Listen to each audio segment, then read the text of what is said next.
If you had walked into the Williams Tower that chilly morning in Seattle, you probably wouldn't have noticed her at first. The small girl standing alone in the middle of the shining marble lobby, clutching a wrinkled white envelope to her chest as if it contained her entire world. Businessmen hurried past with clicking shoes and coffee cups, phones pressed to their ears, voices rushing faster than their hearts. None of them saw her, but Mary Carter stood there like a tiny soldier who refused to move until her mission was done. She was only 9 years old, but Mary had already done something harder than most adults ever would. She had crossed half the city on her own, 2 buses, 3 blocks, and a whole lot of courage. Her pink jacket was faded, her sneakers dusty from walking too far, but her chin stayed lifted with that brave little tilt every child wears when they're pretending not to be scared. Above her, the entire Williams Tower sparkled. 40 stories of glass and steel stretched into the low gray clouds, glittering in the weak sun that fought to break through Seattle's morning gloom. Mary's stomach had flipped over when she'd looked up at it. It didn't just look tall, it looked impossible. Still, her mom had told her she could do it. And when your mother says something with her last bits of strength, you listen. Inside, the marble floors gleamed like melted ice. People rushed everywhere, their shoes tapping rhythmically, their papers fluttering. Mary felt so small she could have disappeared between their footsteps. But she took a deep breath, squeezed the letter tighter, and walked toward the big front desk. "Excuse me, ma'am," she said, standing on tiptoe to peek over the edge. The woman typing behind it nearly jumped. Her name tag read Linda Mitchell, and her red hair gleamed in the lobby light. "Oh my, hello there, sweetheart," Linda said, blinking down at the small figure. "Are you lost? Where's your mommy?" Mary shook her head quickly, her ponytail swinging. "I'm not lost. I need to give this letter to the most important man here. My mom said it's really urgent." The letter looked small in Mary's hands, its edges soft from being held so tight. Linda leaned forward and read the neat handwriting across the front. Johnson Williams, secret, urgent, and personal. Her brows lifted. "Mr. Williams? Honey, that's the owner. He's a very busy man." Mary nodded. "I know, but my mom said he has to read this today." Her voice drifted smaller, rougher, because she might not be strong enough to write another one. That last sentence melted every rule Linda had ever known. She saw the shaking hands, the eyes too brave for their years. Linda swallowed hard, torn between her job and her heart. "Well," she said gently, "maybe I can give it to him for you." Mary's voice rose suddenly, startling both of them. "No, I have to give it to him myself. Mama said it's the most important thing I'll ever do. She said this letter might save us both." Now Linda's throat was tight. Something inside her whispered that this little visit could change someone's life. So, breaking every rule and office policy she'd ever followed, Linda reached for the phone. 40 floors above the lobby, the world looked quieter. Johnson Williams's office was the kind of place people worked their whole lives to afford. A room wrapped in glass with the city sprawled out below it. You could see the gray water of the bay, the boats like tiny toys, and even the specks of people crossing shiny streets. But Johnson barely noticed those things now. Beauty had stopped meaning much to him. At 35, he was the powerhouse of Seattle real estate. Young, moneyed, brilliant, and utterly burned out. His dark hair was perfectly combed, his suit flawless, his tie centered like a ruler had measured it. Everything around him gleamed, the wood of his desk, the leather of his chair, the awards lined up in straight rows. Everything except his eyes. Those looked tired, eyes that had seen too many deals and too little life. He was staring at a dull report when the phone buzzed. "Mr. Williams?" came Linda's voice. "I have a very unusual situation in the lobby. There's a little girl here who says she needs to give you a letter personally. She says it's urgent." Johnson sighed, pinching the bridge of his nose. "Linda, you know I don't have time for this. I've got 3 meetings this afternoon." But Linda's reply came soft and firm. "Sir, this is different. The letter says urgent and personal, and the child. Well, sir, she came here all by herself. I think you should see her." Johnson had known Linda long enough to hear the tremor in her voice, the one she used only when something truly mattered. He hesitated, then exhaled. "Fine, send her up, but make it quick." Down in the lobby, Linda gave Mary's hand a gentle squeeze. "Come on, sweetie. Mr. Williams will see you." Mary's eyes widened, glowing with sudden hope. "He will, really?" "Yes," Linda smiled faintly. "We're taking the special elevator, all the way up." The elevator was like a silver bullet, shooting upward so fast Mary's stomach did a flip. She watched the numbers glow. 10, 20, 30, 38, 39, 40. Ding. The doors opened to a carpet so soft it felt like walking on air. Everything up here was quiet, polished, perfect. The walls were soft gray, lined with paintings and flowers that looked too expensive to touch. At the end of the hall stood a tall wooden door plated with golden letters, Johnson Williams, Chief Executive Officer. "Are you ready?" Linda whispered. Mary's heart hammered. She thought of her mom lying pale in the hospital bed that morning, whispering, "You're my brave girl, remember? You can do this." Mary nodded once. "I'm ready." Linda knocked twice. A deep voice answered, "Come in." The door opened, and Mary stepped into a room bigger than her entire apartment. The windows stretched from floor to ceiling, the furniture shiny and elegant. But Mary saw none of that. Her eyes went to the man standing behind the desk. Johnson Williams rose to his full height. Tall, neat, powerful. But something flickered across his face the moment he truly saw her. His mouth parted in surprise. His usual stern mask cracked completely. Mary froze. Because right then, both of them seemed to realize the same strange thing at once. She looked exactly like him. The same dark brown eyes. The same eyebrows drawn like little wings. Even the same dimple under the chin. A mirror made smaller. The room seemed to hold its breath. Even Linda didn't dare speak until finally she murmured, "Mr. Williams, this is Mary Carter. She has a letter for you." But Johnson didn't respond. He couldn't take his eyes off the little girl who might as well have stepped straight out of his past. Mary gripped the envelope tighter and walked forward, each tiny step squeaking softly on the floor. "My mom sent me," she said in a trembling but steady voice. "Her name is Clara Carter. She said you knew her a long time ago. She said—" Mary paused, fighting the sting behind her eyes.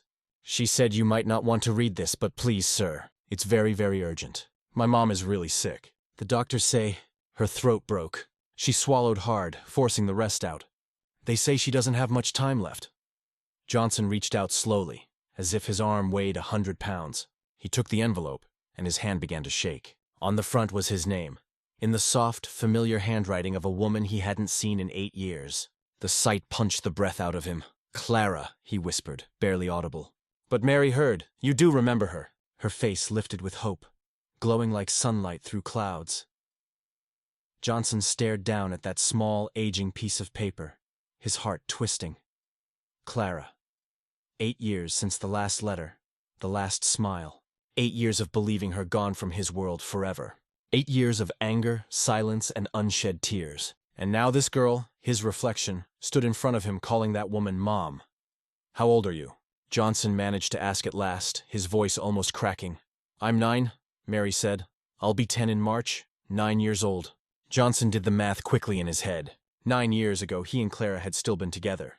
9 years ago, before Veronica told him that Clara had cheated on him. Before Clara disappeared from his life. Could it be possible? "Will you read it?" Mary asked, her voice full of hope and fear. "Please." Johnson's throat felt tight. He nodded slowly. Mary reached into her pocket and pulled out a crumpled piece of paper with a phone number written in crayon. "This is my mom's number. In case you want to call after you read the letter, she's at home. She's too sick to work anymore." She put the paper on Johnson's desk very carefully, like it was something precious. Then Mary did something that made Johnson's heart crack just a little. She looked up at him with those big brown eyes, his eyes, and said, "My mom told me you were a good man."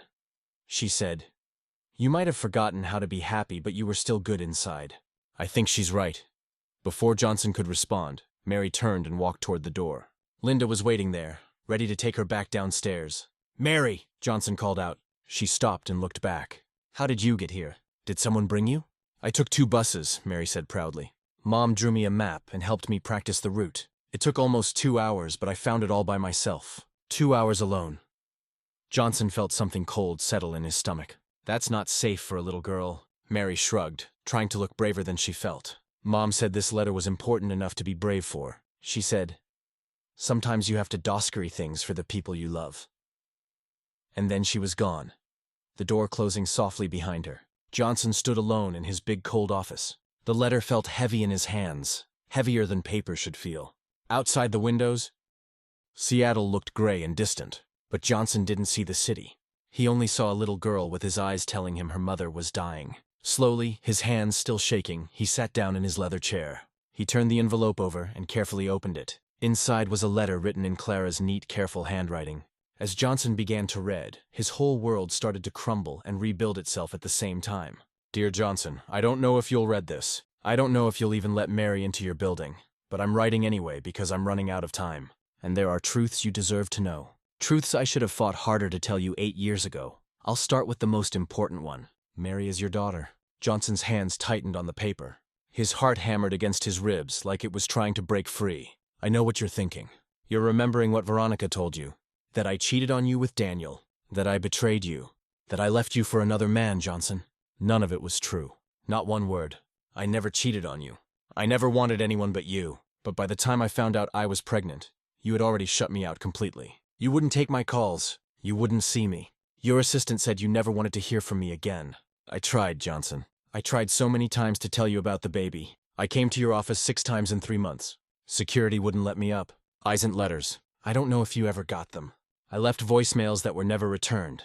Eventually, I had to accept that you'd made your choice. You believed I had betrayed you, and nothing I said would change your mind. So I did what I had to do. I had Mary alone. I raised her alone. And I never told her about you because I couldn't bear to see her heart break the way mine did. But now I'm dying. Johnson stage 4 cancer. The doctors give me maybe 3 or 4 months if I'm lucky. And I can't leave this world knowing Mary will be alone. She has no other family. Her grandmother, my mother, died 2 years ago. There's no one else. I'm not asking you to love me again. That ship sailed 8 years ago. But I'm begging you to get to know your daughter, to take care of her when I'm gone. She's smart and funny and brave. She's the best thing I ever did in my life, and she deserves better than the foster care system. If you don't believe she's yours, do a DNA test. I welcome it. I have nothing to hide and nothing to lose anymore. One more thing you should know.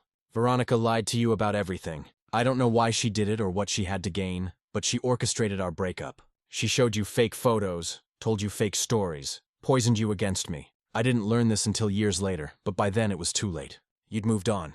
You'd built a life with her. Maybe you won't believe this either. Maybe you'll think I'm just a bitter ex trying to cause problems. But ask yourself this. In 8 years, did Veronica ever make you truly happy? Or did she just make you forget how to feel anything at all? I'm not trying to ruin your life, Johnson. I'm trying to save Mary's. Please. If you ever loved me, if any part of you remembers what we had, please don't let our daughter grow up alone. The girl who still loves you, Clara. P. Mary doesn't know you're her father yet. I wanted you to have the choice to be in her life before I told her. Don't break her heart, Johnson. She's already going to lose her mother. Don't let her lose her father, too. Johnson read the letter 3 times. Then for his eyes burned, but he didn't cry. He'd forgotten how to cry years ago. Veronica had taught him that tears were weakness. But his hands were shaking so badly now that the paper rattled. Mary is your daughter. The words echoed in his head like thunder. He thought about the little girl who just left his office. Her brown eyes, her serious expression. The way she stood with her shoulders back trying to be brave. The dimple in her chin that matched his own. She looked exactly like the baby photos of him that his mother kept in old albums. Johnson's mind raced backward through time. 8 years ago. He'd been happy, truly deeply happy for the first time in his adult life. He'd been dating Clara Carter for 2 years, and he'd been planning to propose. He'd already bought the ring. A simple diamond on a gold band, because Clara didn't like flashy things. Then Veronica, his business partner's sister, had come to him with photos. Photos that appeared to show Clara with another man, Daniel Brooks. Photos of them laughing together, holding hands, kissing outside a restaurant. I'm so sorry to be the one to tell you this, Veronica had said, her voice dripping with false sympathy. But I thought you deserved to know the truth. Clara's been seeing Daniel for months. Everyone knows but you. Johnson had been devastated, destroyed. He'd confronted Clara over the phone, refusing to see her in person because he couldn't bear to look at her lying face. It's not what you think, Clara had cried. Johnson, please just let me explain. Explain what? He'd shouted. I've seen the photos, Clara. I'm not an idiot. Those photos are fake or taken out of context. Daniel is just a friend from college who was in town. We had coffee one time and someone must have. Stop lying to me. Johnson had roared. Just stop, we're done. Don't call me again. Don't come to my office. Don't contact me ever again. It's over. He'd hung up on her while she was still crying, still trying to explain. And then Veronica had been there. Veronica with her perfect makeup and her designer clothes and her cold, calculating mind.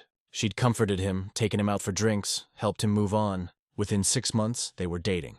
Within a year, she'd moved into his penthouse. And for 8 years, she'd been by his side, slowly turning him into the cold, emotionless businessman he'd become. Johnson stood up abruptly, his chair rolling backward and hitting the window with a thud. He paced across his office, his mind spinning. Had Veronica really lied? Had she manufactured the whole thing?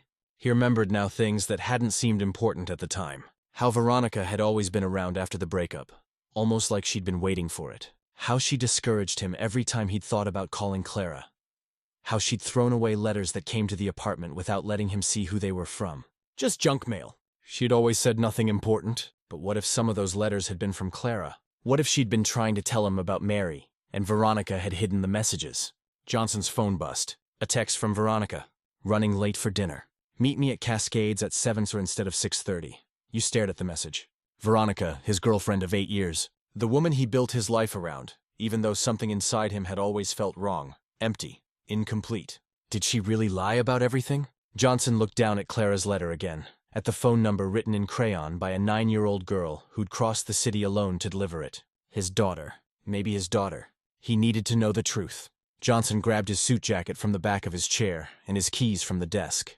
He pressed the intercom button. Linda, cancel all my meetings for the rest of the day. Sir, Linda sounded shocked. Johnson never canceled meetings. Never.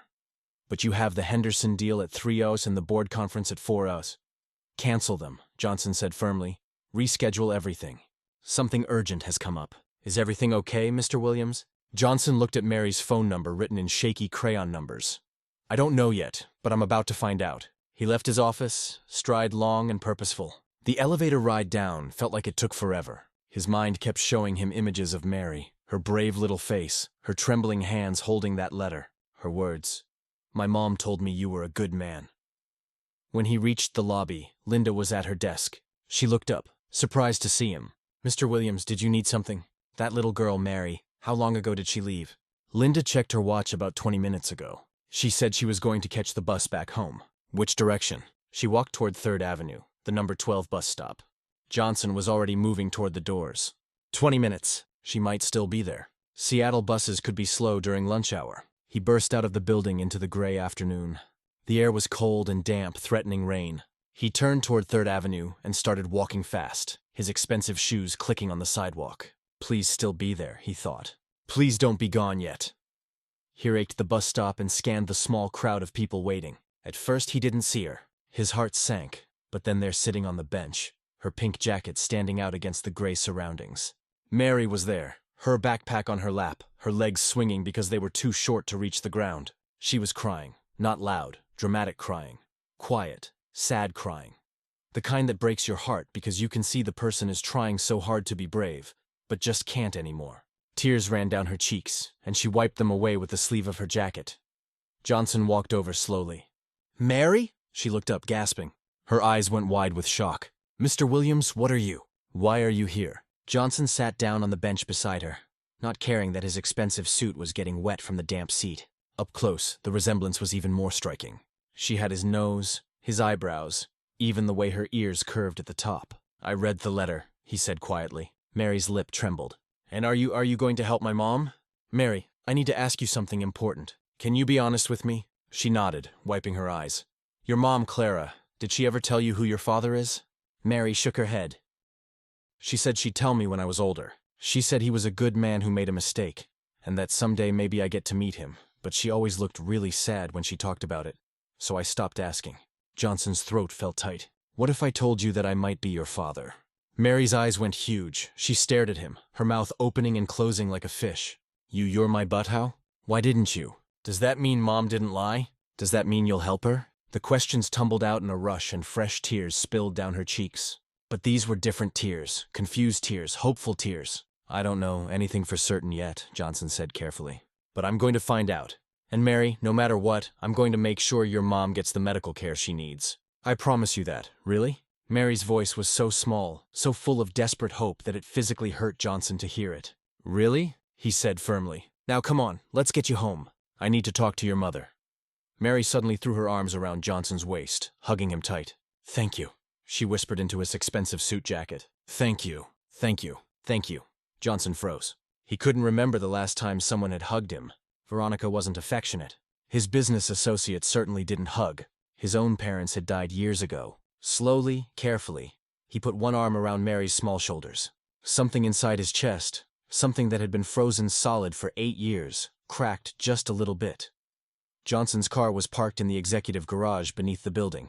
It was a sleek black Mercedes, the kind that cost more than most people's houses. Mary's eyes went wide when she saw it. This is your car? She breathed. It's so shiny. Come on, Johnson said, opening the passenger door for her. Tell me your address. As Mary climbed into the seat so big her feet barely touched the floor, she recited the address carefully like she'd memorized it for emergencies. 432 Maple Street, apartment 2B.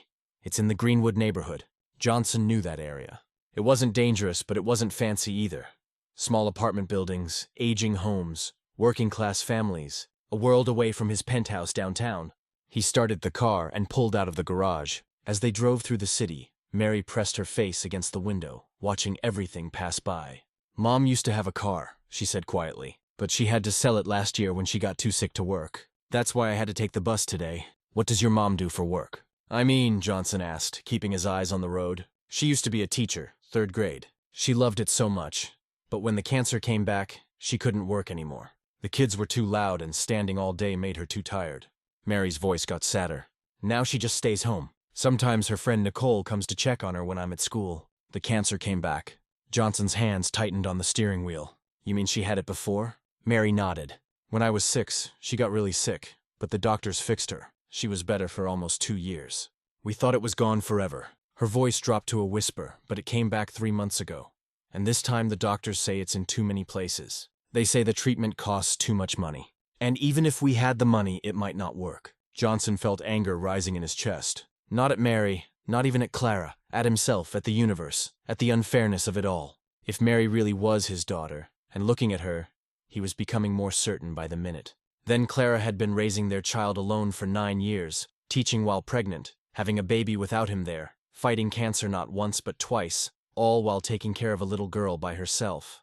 And where had he been? Living in luxury with Veronica, believing lies, building walls around his heart. We're here, Mary said, pointing to a 3-story brick building that had seen better days.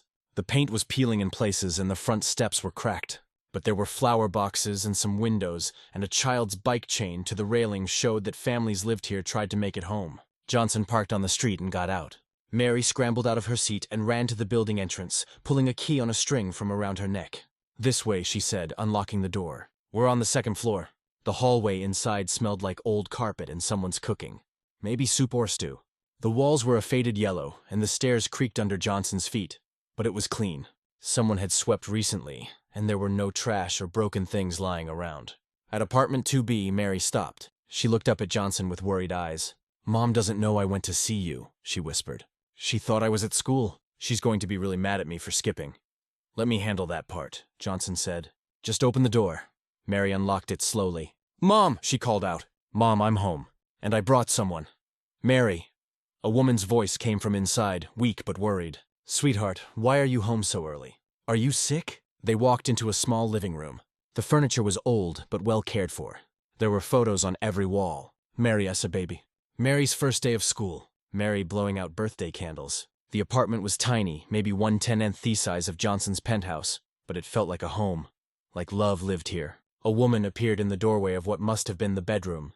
She was leaning against the frame like she needed it to hold her up. And Johnson's world stopped spinning. Claire. 8 years had passed, but he would have recognized her anywhere. Her hair was shorter now, and there were dark circles under her eyes that spoke of pain and sleepless nights. She'd lost weight, too much weight. Her skin was pale, almost gray. She wore sweatpants and an oversized sweater that hung on her thin frame. But her eyes, those beautiful green eyes, were exactly the same. Clara saw him and all the color drained from her face. She grabbed the door frame harder. Join, she whispered. It wasn't a question, just his name spoken like a prayer and a curse at the same time. Hello, Clara, Johnson said. His voice came out rougher than he intended. Mary looked between them, sensing the tension in the air. Mom, I'm sorry. I know you didn't want me to go yet, but I thought you went to see him. Clara's eyes went wide. Mary, you promised you'd wait until she stopped pressing a hand to her chest. She was breathing hard like just standing was difficult. Mom. Mary rushed to her side. Sit down, please. You're supposed to stay in bed. Clara let Mary guide her to the couch. She sat down slowly, carefully, like every movement hurt. And Johnson realized with a cold shock just how sick she really was. This wasn't someone with a bad flu. This was someone dying. You shouldn't have come, Clara said to Johnson. But there was no anger in her voice, just sadness, and maybe a little bit of hope that she was trying to hide. I sent the letter, but I didn't expect. I didn't think you'd actually. She's mine, isn't she? Johnson said quietly. He sat down in the armchair across from the couch. Mary, she's my daughter. Clara's eyes filled with tears. She nodded. Yes, she's yours. She's always been yours, Mary gasped. She looked at Johnson, then at her mother, then back at Johnson. He asked, my dad, for real? For real, baby? Clara whispered. But why didn't you tell me? Mary's voice was confused and hurt. Why didn't you tell him? Why have I never met him before today? Clara reached out and took Mary's hand. It's complicated, sweetheart. Dull stuff. Misunderstandings and mistakes and people who told lies. She looked at Johnson, but none of it was your father's fault. He didn't know about you. I tried to tell him, but circumstances kept us apart. Johnson leaned forward, his elbows on his knees. Clara, I need to understand. The letter said Veronica lied about everything. About you and Daniel, about you cheating. Was any of it real? Clara shook her head. None of it. Daniel was an old college friend who came to Seattle for a business conference. We had coffee one afternoon. One time, Johnson, just coffee. We talked about old times, about his new job in Boston, about nothing important. Someone must have taken pictures and given them to Veronica. Or maybe she hired someone to take them. I don't know. Why would she know that? Johnson asked. But even as he said it, pieces were clicking into place in his mind. Because she wanted you, Clara said simply. She'd always wanted you. Even when we were together, I could see the way she looked at you at company parties. Like you were a prize to be won. And when she saw her chance to get rid of me, Clara's voice broke. She took it. She destroyed us. Johnson felt sick. 8 years. 8 years of his life built in lies. 8 years with a woman who had manipulated and deceived him from the very beginning. 8 years of missing his daughter's life. Her first steps.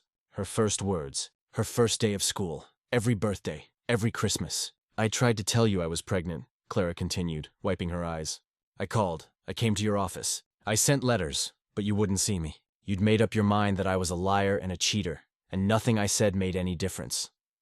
I'm sorry, Johnson said, and the words felt completely inadequate. Clara, I'm so sorry. I should have listened. I should have let you explain. We were both young, Clara said quietly, and Veronica was very, very good at what she did. She knew exactly how to manipulate you, exactly which buttons to push. I don't blame you for believing her. She was convincing. Mary had been listening to all of this with wide eyes. Now she spoke up, her voice small and scared. So what happens now? Are you going to be my dad for real? Or are you just here because Mom asked you to be? Johnson looked at this little girl, his daughter, sitting there scared and hopeful and trying so hard to be brave. He thought about Clara dying in this small apartment with no money for treatment. He thought about the letter written in desperate hope. He thought about Veronica and her lies and the 8 years he'd wasted. And he made a decision. Mary, he said, looking directly into her brown eyes, his eyes. I'm going to be your dad. Not because your mom asked me to, because I want to be. Because you're my daughter, and I've missed 9 years of your life that I can never get back. But I'm not going to miss anymore. Mary burst into tears. Big gulping happy tears. She ran across the room and threw herself into Johnson's arms. He caught her and held her tight. And this time he didn't freeze. This time he hugged her back with everything he had. Over Mary's head, Johnson looked at Clara. And I'm going to get you the best medical care in the country. Whatever you need, doctors, treatments, specialists, money is no object. I don't care what it costs. Clara was crying too now, but she was shaking her head. Johnson, I can't ask you to. You're not asking. I'm telling you. You're going to fight this, Clara, and you're going to win because Mary needs her mother and I. His voice caught. I need to make this right. Let me make this right. Clara nodded, unable to speak. The hope in her eyes was almost painful to see. Johnson pulled out his phone with one hand, still holding Mary with the other. He dialed a number from memory. Dr. Peterson. This is Johnson Williams. I need you to clear your schedule. Yes, I know it's short notice. I have someone who needs the best oncologist in Seattle, and I need them to see her today. No, not me. Someone very important. Her name is Clara Carter, and she has stage 4 cancer. I'll pay whatever it costs. Thank you. I'll have her at your office in 2 hours. He hung up and looked at Clara. Dr. Peter Peterson. He's the head of oncology at Seattle Medical Center. He's the best in the state, maybe the best in the country. He's going to see you today, run tests, and figure out a treatment plan. Johnson, I look terrible. I can't go to a doctor's office like this. I need to. You look fine, Johnson said firmly. And we don't have time to waste. Can you walk to the car, or do I need to carry you? Despite everything, Clara laughed. A weak, watery laugh, but a real one. I can walk. I'm sick, not helpless. Mom's really sick, though, Mary said quietly, still in Johnson's arms. Sometimes she falls down. Yesterday she fainted in the kit. Margaret Johnson's jaw tightened. Then I'm definitely carrying her. Johnson. Clara started to protest. Don't argue with me, Clara. For once in your life, just let someone take care of you. And something in his voice, something protective and determined, and maybe even a little bit loving, made Clara stop arguing. 20 minutes later, they were in Johnson's Mercedes, heading towards Seattle Medical Center. Clara sat in the passenger seat, wrapped in a blanket Mary had insisted she bring. Mary was in the back, leaning forward between the seats, chattering nervously. "Is Dr. Peterson nice?" she asked. "Mom doesn't like mean doctors. The last tone we saw said we should just accept reality, and he made Mom cry." Johnson's knuckles went white on the steering wheel. "What was his name?" "Johnson don't," Clara said quietly. "He was just being honest. Stage 4 cancer has a very low survival rate." "He was preparing us for giving up," Johnson interrupted. "That's not being honest. That's being cruel. And Dr. Peterson is nothing like that. He believes in fighting until there's nothing left to fight with." They pulled into the medical center parking lot. It was a massive glass building, modern and expensive looking. Clara stared up at it through the window. "I can't afford this," she whispered. "Johnson, even one appointment here probably costs more than I told you. Money is not an issue." He parked in a spot near the entrance marked Reserved Executive Parking. "Let's go." Inside, the lobby was pristine. Marble floors, abstract art on the walls, a reception desk that looked like it belonged in a 5-star hotel. Other patients sat in plush chairs, well-dressed, comfortable, like they belonged here. Clara suddenly felt very conscious of her sweatpants and the way she had to lean on Johnson's arm to walk. "Mr. Williams." A woman in a crisp white coat approached them, smiling warmly. "Dr. Peterson is ready for you. Please come this way." They followed her down a hallway to a private office. Inside, a man in his 50s with salt and pepper hair stood up from behind a desk. His eyes were kind, intelligent. "Johnson," he said, shaking hands. "It's been too long, and you must be Clara." He turned to her and his expression shifted to professional concern. "Please sit down. You look exhausted." Clara sank into the chair gratefully. Mary immediately went to her side, holding her hand. Dr. Peterson was making notes. "How long has this been going on?" 3 months. Clara said the cancer came back 3 months ago. "It's in my lungs, my liver, and they think it might have spread to my bones." "What treatment have you received so far?" Clara looked down. "Just pain medication. My insurance wouldn't cover the chemotherapy drugs the oncologist recommended. They said it was too expensive for the projected outcome, and I couldn't afford to pay out of pocket." Johnson made a sound like a growl. "Your insurance company decided you weren't worth saving. That's how it works when you're poor," Clara said simply. "They DOA cost-benefit analysis, and I didn't benefit enough." Dr. Peterson's expression hardened.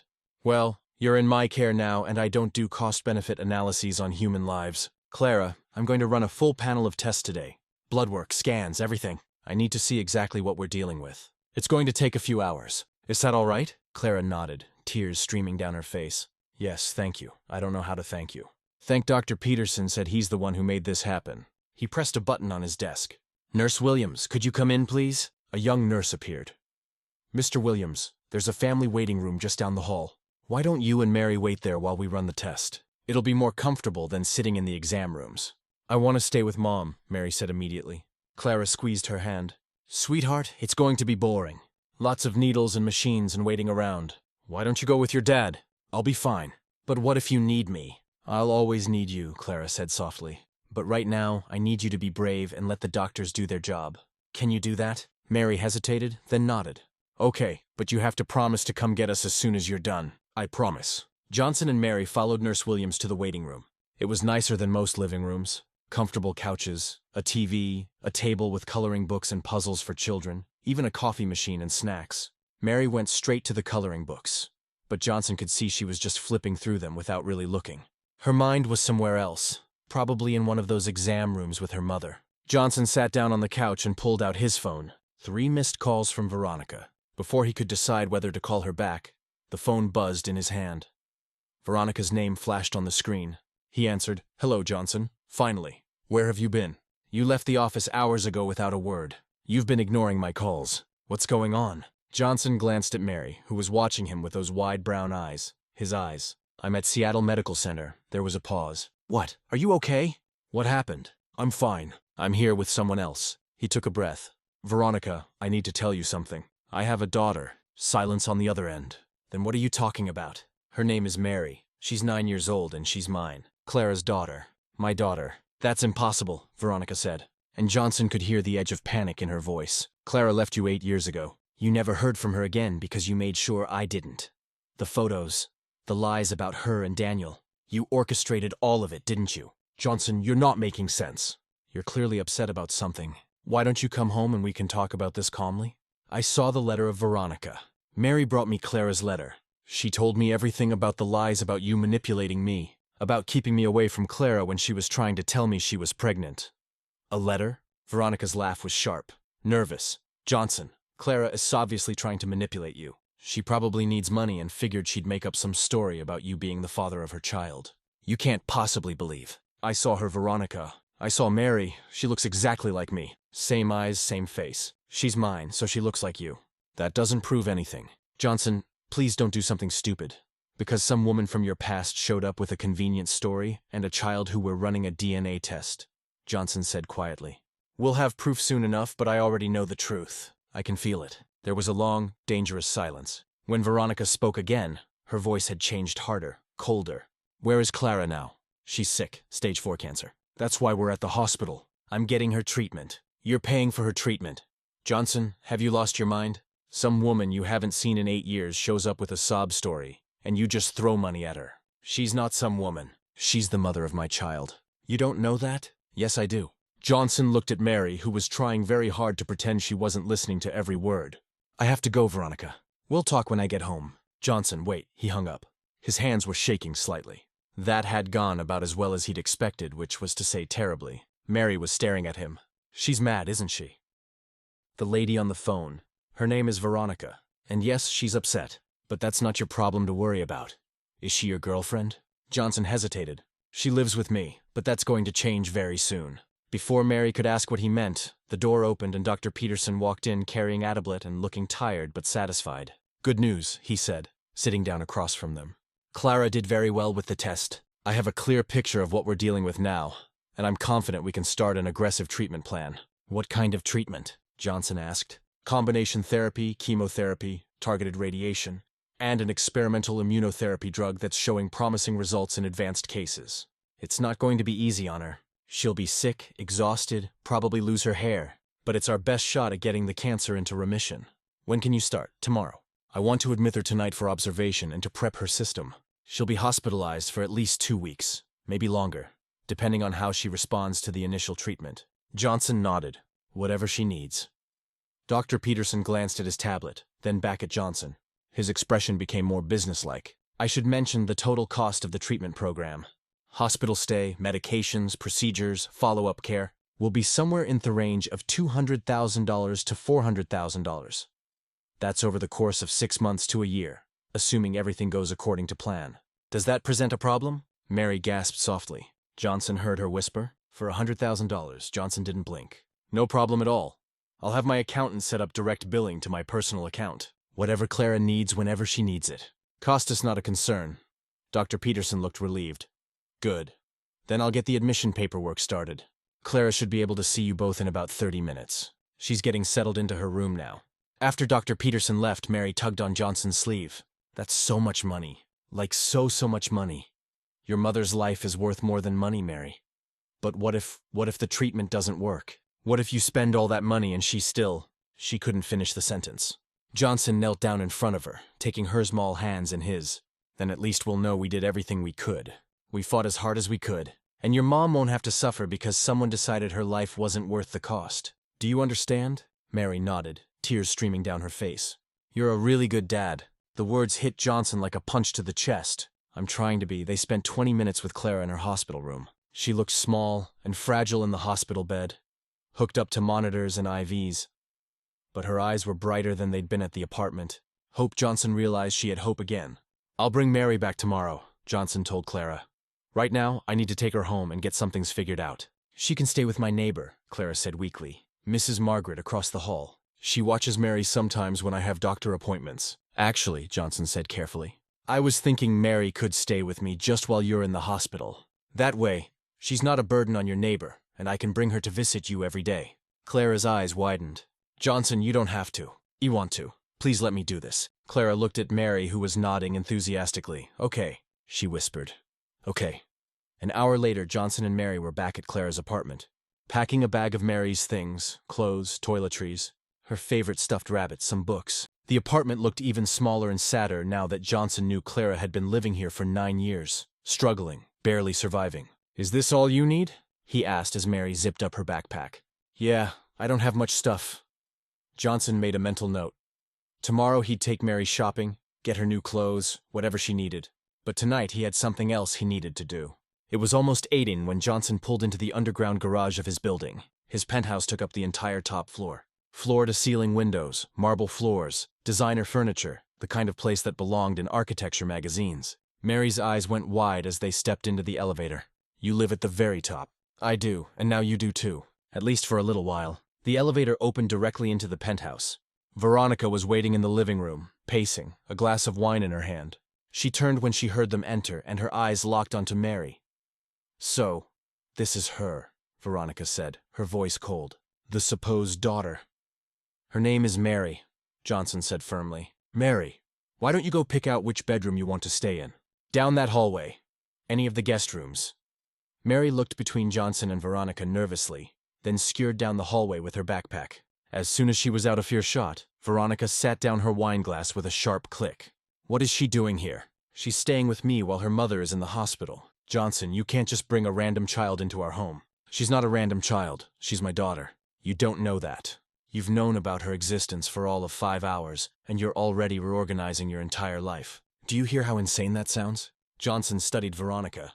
Really looked at her maybe for the first time in years. The perfectly styled hair, the designer clothes, the calculated expressions. How had he never seen through her before? "I'm getting a DNA test done," he said calmly. "We'll have definitive proof in a few days." "And what if the test shows she's not yours? What then? You'll have gotten attached to some child who isn't even related to you. You'll have wasted hundreds of thousands of dollars on her mother's treatment. Clara is dying, Veronica. So that's not your responsibility. You haven't seen that woman in 8 years. She made her choices, and now she has to live with the consequences." "The consequences of your lies, you mean?" Veronica went very still. "Excuse me. Clara told me everything about Daniel being just an old friend. About the photos being innocent. About you manipulating me. Feeding me lies. Keeping us apart. That's ridiculous. Clara is obviously trying to rewrite history to make herself look better. Is it true?" Johnson's voice was quiet but hard as steel. "Did you lie to me about Clara cheating?" Veronica's mask slipped just for a second. Johnson saw calculation flash across her face, saw her weighing her options. Then she laughed, a brittle defensive sound. "Of course I didn't lie. Johnson, Clara is manipulating you. She's sick. She's desperate. And she's using this child to get money out of you. Can't you see that? Then why are you so scared?" "I'm not scared. I'm concerned. Concerned that you're throwing away 8 years of our relationship for some fairy tale about a long-lost daughter. 8 years built on lies. I never lied to you, really?" Johnson pulled out his phone because I've been thinking about it. About how convenient it was that you had those photos of Clara and Daniel ready to show me. About how you were always there with advice, always telling me Clara wasn't worth my time, always pushing me to forget about her because she was a cheater. Veronica's voice rose. "I was being a good friend, trying to protect you from getting hurt again." "Stop." Johnson held up his hand. "Just stop. I don't want to hear any more lies tonight. We'll finish this conversation tomorrow. Right now I need to make sure Mary is settled. So, that's it. You're just going to ignore me for some child you met today. That child is my daughter. And yes, right now she's my priority." Veronica's face twisted with something ugly. Rage, jealousy, desperation, all mixed together. "You're making a huge mistake, Johnson. When that DNA test comes back and proves that little girl isn't yours, don't come crying to me." "I won't," Johnson said quietly. "Because even if by some miracle she wasn't mine, which she is, I still wouldn't come back to you. Not after learning what you did. Not after seeing who you really are." He walked away, leaving Veronica standing in the living room, her wine glass trembling in her hand. Johnson found Mary in one of the guest bedrooms, sitting on the edge of a bed that was easily 3 times the size of what she probably had at home. She looked tiny in the enormous room. "Is everything okay?" she asked quietly. That lady seemed really mad. "Everything's fine," Johnson lied. "Are you hungry? Have you eaten dinner?" Mary shook her head. "Mom was supposed to make spaghetti, but then she trailed off. Then she got too sick, and you had to take care of her instead." Johnson's chest tightened. "Let's order something. What do you like?" "I don't know. We mostly eat whatever Mom can afford. Rice and beans, peanut butter sandwiches." Johnson pulled out his phone and opened a food delivery app. "Well, tonight you can have anything you want. Pizza, burgers, Chinese food." Mary's eyes lit up. "Can I have pizza with extra cheese?" "You can have pizza with all the cheese in Seattle if you want." While they waited for the food, Johnson made another call. This one to Dr. Richard Collins. his personal physician. Dr. Collins, it's Johnson Williams. I'm sorry to call so late, but I need a favor. A DNA test, maternity test specifically. Yes, it's urgent. Tomorrow morning, if possible, I'll bring my daughter to your office first thing. Thank you. I appreciate it. He hung up to find Mary watching him carefully. A DNA test, she said. To prove you're my dad. Just a formality for legal purposes. He sat down next to her on the bed. I already know your mind, Mary, but having official documentation will help with a lot of things. Medical decisions, school records, that sort of thing. And it'll prove to the mean lady that Mom wasn't lying. Johnson smiled. Sadly, yes, that too. The pizza arrived 20 minutes later. They ate in the massive dining room, Mary's legs swinging under the table because the chairs were too tall for her. She ate to 3 slices, more than Johnson had seen her eat all day. This is really good, she said, mouthful of cheese. Mom never orders pizza because it's too expensive. Well, we can order it whenever you want now. Really? Mary's eyes went wide. Even like every day? Maybe not every day, but definitely more than never. After dinner, Johnson helped Mary unpack her small backpack. He hung her few clothes in the closet. They barely took up one rack and placed her stuffed rabbit on the bed. Do you need anything else? He asked. Pajamas, toothbrush? I have my toothbrush, and I usually just sleep in a t-shirt. She pulled out a faded oversized shirt from her backpack. It had a cartoon character on it that Johnson didn't recognize. Okay, well, the bathroom is right through that door. Do you think you'll be okay sleeping alone? This is a new place. I'll be fine, Mary said, but her voice was small. I'm 9. I'm not a baby. I know you're not. But it's okay to be a little scared in a new place. My room is right across the hall. If you need anything at all, you can come get me. Okay, Mary nodded. She clutched her rabbit tighter. Johnson left her to get ready for bed and went back to the living room. Veronica was gone, probably to the master bedroom. Good. He didn't have the energy for another confrontation tonight. He poured himself a scotch and stood by the floor-to-ceiling windows, looking out at Seattle's skyline. The city glittered below him, millions of lights spreading out in every direction. He'd worked for years to get to this view, this life, and in one day, it had all shifted. Money and success suddenly seemed less important than the little girl sleeping in his guest room or the woman fighting for her life in a hospital bed. His phone buzzed. A text from Veronica. We need to talk about this. He didn't respond. Another bus. You can't just shut me out, Johnson. I deserve better than this. He turned off his phone. Around midnight, Johnson heard a soft knock on his bedroom door. He opened it to find Mary standing there, still clutching her rabbit tears on her cheeks. I can't sleep, she whispered. Everything's too quiet. At home, I can hear the neighbors in the street and Mom breathing in the next room. Here it's just empty. Johnson's heart broke a little. Do you want to sleep in here? I can take the couch. Can you just sit with me for a while until I fall asleep? Of course. He followed her back to the guest room and sat in the armchair by the window while Mary climbed into bed. She looked impossibly small in the enormous bed, surrounded by luxury linens and designer pillows. Dad, she said quietly. Can I call you that, or is it too soon? You can call me whatever you're comfortable with. I want to call you Dad. I've never had a dad before. Well, I had you, but I didn't know it. So, it's like having one for the first time. Then, Dad is perfect. Dad, can you tell me a story? Mom always tells me stories before bed, but she's not here. Johnson realized he didn't know any children's stories. He never had to. I'm not very good at stories. That's okay, just tell me about when you and Mom met. She never talks about it. She always gets too sad. So Johnson told her about meeting Clara at a coffee shop 7 years before Mary was born. About how Clara had spilled her latte all over his laptop and been so apologetic she'd bought him 3 replacement lattes and insisted on paying for any damage. About how they'd started dating, how happy they'd been, how he'd thought she was the one. He left out the painful parts, the breakup, the lies, the 8 lost years. Mary didn't need to hear that tonight. By the time he finished, Mary's breathing had evened out. She was asleep, her rabbit tucked under one arm. Johnson stayed in the chair for a long time, watching his daughter sleep, wondering how he'd missed 9 years of this.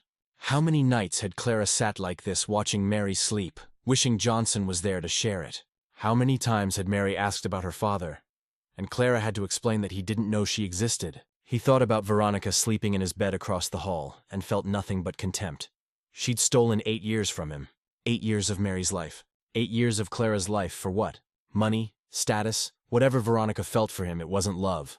Love didn't destroy. Love didn't manipulate. Love didn't lie. Johnson finally stood up, tucked the blanket around Mary, and went back to his room. Not the master bedroom where Veronica was, one of the other guest rooms. He couldn't bear to sleep next to her tonight. Tomorrow he'd get the DNA test done. And then he'd figure out how to entangle his life from Veronica's, how to be the father Mary deserved, and how to help Clara fight for her life. But tonight, he just needed to sleep. The next morning, Johnson woke to sunlight streaming through unfamiliar windows. It took him a moment to remember he'd slept in a guest room. He checked his phone. 7:30 a.m. Dr. Collins could see them at Virtuous. He found Mary already awake, sitting at the dining table in yesterday's clothes, looking lost. "Morning," he said. "Did you sleep okay after I left?" "Yeah, the bed is really comfortable, like sleeping on a cloud." She paused. "Is Mom awake yet? Can we call her?" "The hospital visiting hours start at 8 a.m. We'll call then." "Okay, first let's get you some breakfast." Johnson opened the massive refrigerator stocked with organic vegetables, expensive cheeses, champagne, and not much else. Not exactly kid-friendly. "Do you like pancakes?" he asked. Mary nodded enthusiastically. "Me too. But I have to confess something. I have no idea how to make them. I usually just have coffee for breakfast." "Just coffee? That's not aerial breakfast." "I know, I'm a terrible adult." He pulled out his phone. "How about we order breakfast and then we need to go see a doctor for your DNA test? Will it hurt?" "Just a little poke. You'll barely feel it." They had breakfast delivered. Pancakes with syrup and fruit for Mary, coffee, and an egg white omelet for Johnson. While they ate, Johnson's phone rang. "Dr. Peterson." "Johnson, just wanted to give you an update on Clara. She had a stable night. We're starting the first round of treatment this morning. How is she feeling?" "Nervous, but determined. She asked about Mary. Can you bring her by for a visit?" "We'll come this afternoon. We have an appointment this morning first." After breakfast, Johnson drove Mary to Dr. Collins's private practice in downtown Seattle. It was in a sleek medical building, all glass and steel, nothing like the rundown clinic probably took Mary to. Dr. Collins was warm and professional. He talked to Mary about school and her favorite subjects while he swabbed the inside of her cheek. Then he did the same for Johnson. "I'll have the results rushed." Dr. Collins said, "Should be ready in 3 to 4 days. I'll call you as soon as they come in." "Thank you, Richard." On the drive back, Mary was quiet. Johnson glanced over at her. "What are you thinking about? What if the test says you're not my dad? That's not going to happen. But what if it does? What if Mom was wrong? What if my real dad is someone else?" Johnson pulled the car over to the side of the road and turned to face her. "Mary, look at me. You have my eyes, Minos, my stubborn chin. You're mine. I know it in here." He tapped his chest. "And no test is going to tell me otherwise. Okay?" Mary's eyes filled with tears, but she was smiling. "Okay. Now, we have a few hours before we can visit your mom. What do you say we go shopping? Get you some new clothes?" "Really? Really?" "You can't wear the same outfit every day." They spent the next 2 hours at an upscale children's boutique. Mary was overwhelmed by the choices, hesitant to pick anything expensive. Johnson had to keep encouraging her. "Mary, you can get whatever you want, but this shirt costs $60. That's our food budget for a week." "Not anymore, it isn't. Come on, pick out what you like." By the time they left, Mary had new clothes, new shoes, a new backpack, some books, and a huge smile on her face. Johnson loaded the bags into the car, his heart warm. This, he realized, was what being a father felt like. Not the expensive gifts, though those were nice, but the look on Mary's face, the trust, the joy, the simple act of taking care of someone who depended on you. They arrived at the hospital around 2 p.m. Clara was sitting up in bed, looking pale but alert. Her face lit up when Mary ran in. "Baby, how are you? Did you sleep okay?" "Mom, you should see Dad's apartment. It's huge. And we had pancakes for breakfast. And look," Mary started pulling new clothes out of shopping bags. "Dad bought me all this stuff." Clara's eyes found. "Johnson, you didn't have to." "Yes, I did. She needed clothes." "Thank you," Clara whispered. They spent an hour with Clara. Mary chattered about the penthouse, about the shopping trip, about everything except the DNA test. Johnson was grateful. Clara was dealing with enough without worrying about that too.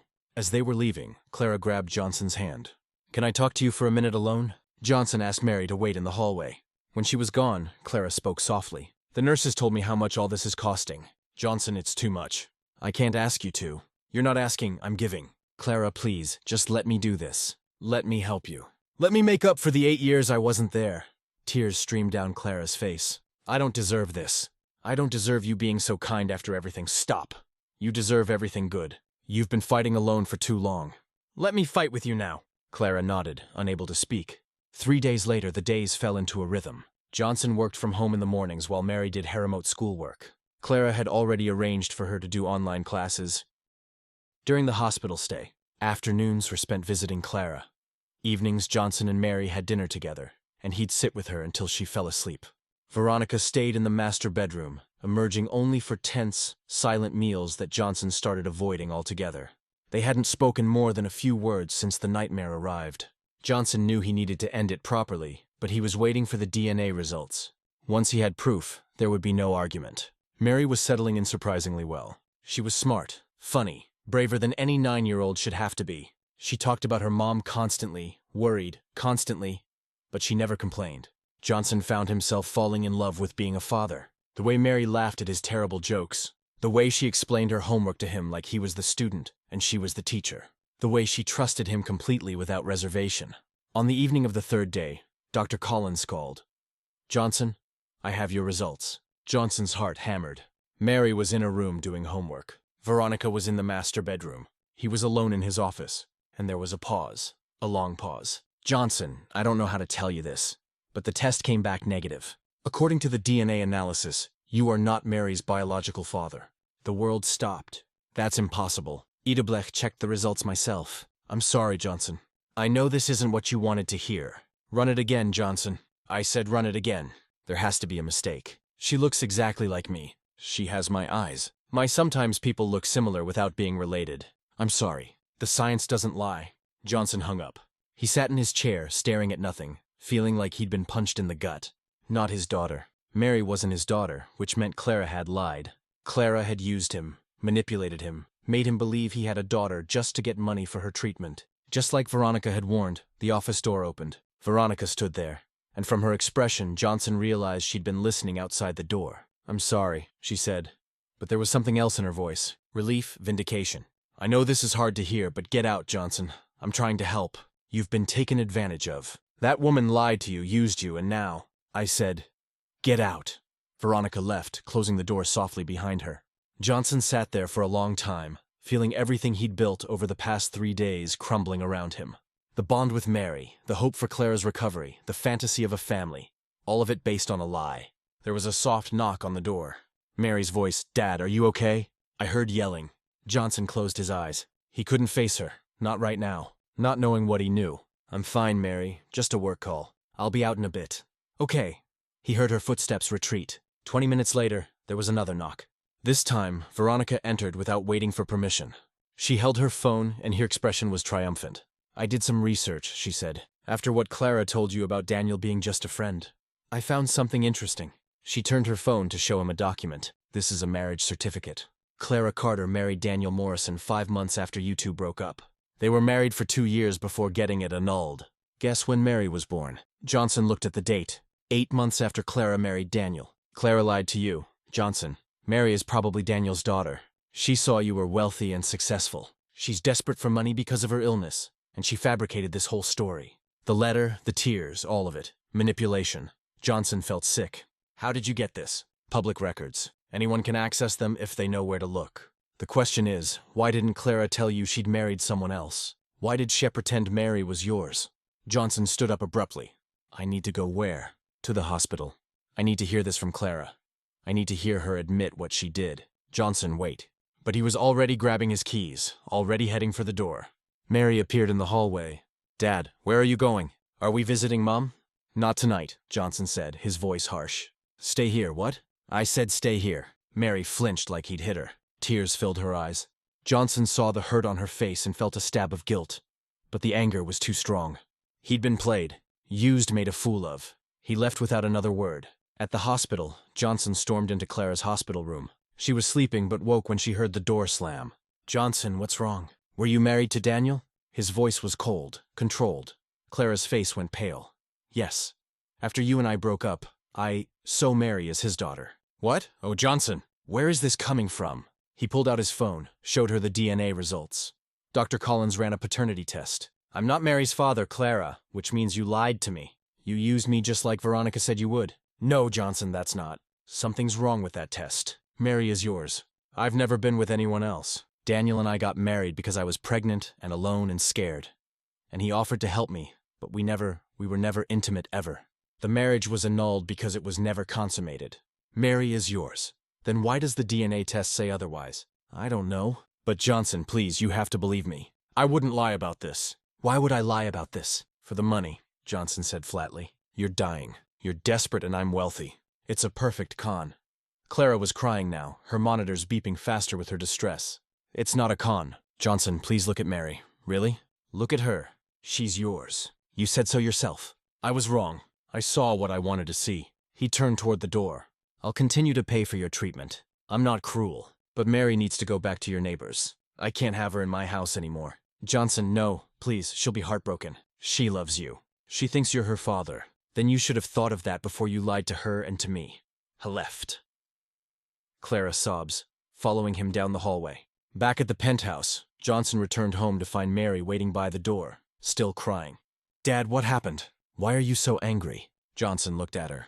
This little girl who'd called him dad, who trusted him, who'd been so happy the past 3 days. He should tell her gently. Sit her down, explained carefully. But he couldn't. The hurt was too raw. Pack your things, he said. You're going to stay with your mother's neighbor. What? What? Did I do something wrong? Just pack your things, Mary. But I don't understand. I thought we were a family. I thought you were my dad. I'm not your dad. The words came out harsher than he intended. The DNA test came back. We're not related. Your mother lied to both of us. Mary's face crumpled. No, that's not true. Mom wouldn't lie. She said you were my dad. She promised. Well, she was wrong. Or she lied. Either way, you can't stay here anymore. But I don't want to leave. Please, I'll be good. I promise. I won't ask for anything else. I won't. Mary, stop. This isn't about you being good. This is just how it has to be. Veronica appeared in the hallway, watching the scene with barely concealed satisfaction. Mary saw her and something seemed to click. It's because of her, isn't it? She doesn't want me here. She's making you send me away. This has nothing to do with Veronica. Yes, it does. She hates me. She hates Mom. She's lying to you. Enough! Johnson's voice was sharp. Go back now. Mary ran to her room sobbing. Johnson heard the door slam. He sank onto the couch, his head in his hands. Veronica sat next to him, placed a hand on his shoulder. I know this is hard, but you did the right thing. You can't let yourself be manipulated by, don't touch me. Johnson shrugged off her hand. Just don't. Veronica pulled back, her expression flickering between concern and something else. Something that looked almost like triumph. 30 minutes later, Mary emerged with her backpack. Her eyes were red and swollen. She changed back into her old clothes, leaving all the new things Johnson had bought her in the room. I'm ready, she whispered. The drive to Clara's apartment building was silent, except for Mary's quiet crying. Johnson's jaw was clenched so tight it hurt. He told himself he was doing the right thing. He'd been manipulated, used, lied to. He had every right to be angry. But looking at Mary in his rearview mirror, small and broken and clutching her rabbit, he felt like the worst person in the world. He pulled up to the building. Mary didn't move. Do you have your key? He asked. Yes. Mrs. Margaret knows you're coming. I don't know. You didn't let me call her. Johnson sighed. I'll walk you up. Make sure she's home. They rode the elevator in silence, knocked on Mrs. Margaret's door. The elderly woman answered, took one look at Mary's tear-stained face, and immediately ushered her inside. Mr. Williams, what happened? Clara said, Mary was staying with you. Plans changed. Clara can explain. Thank you for taking her on short notice. He turned to leave, but Mary's voice stopped him. Dad, he looked back.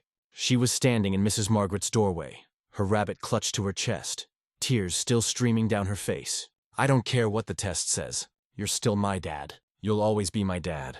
Johnson felt something crack in his chest, but he didn't let it show. Goodbye, Mary. He left before he could change his mind, before he could see Mary collapse into Mrs. Margaret's arms, sobbing like her heart was breaking because it was. Back in his car, Johnson sat in the parking lot for a long time. His phone buzzed. A text from Mary's number. He bought her a cheap phone so they could stay in touch. I love you, Dad. I'm sorry for whatever I did wrong. Please don't hate me. Then another. Mom says the test is wrong. She says you're my real dad and something bad happened to make it say you weren't. Please believe her. And another. I know I'm just a kid and you're a grown-up and you probably know better, but I know you're my dad. I can feel it. Doesn't that count for something? Johnson turned off his phone. He drove home, went straight to his office, and poured himself a scotch. Then another, then another. He was on his fourth when Veronica appeared in the doorway. You did the right thing, she said again. Did I? Johnson's voice was hollow, because it doesn't feel right. It feels like I just destroyed a little girl who never did anything wrong. She's not your responsibility, Johnson. Her mother lied to you. Maybe. Or maybe the test was wrong. Maybe there was a mistake. Veronica's expression tightened. The test wasn't wrong. Dr. Collins is the best in the city. You said so yourself. Then why does Mary look exactly like me? Why does she have my eyes, my expressions, my stubborn chin? Coincidence? Genetics are strange. People who aren't related can look similar. Johnson studied Veronica. Really studied her. And for the first time, he saw something in her eyes. Something that made his blood run cold. How did you get that marriage certificate so quickly? He asked slowly. What? The document about Clara and Daniel? You found it within 20 minutes of me getting the DNA results. How? I told you. Public records. I searched. Public records take time to access, background checks.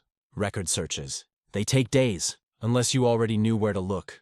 Unless you'd already done their search before tonight. Veronica's face went pale. Johnson, you're being paranoid. Or unless you already knew about the marriage because you're the one who arranged it. 8 years ago when you broke Clara and me up.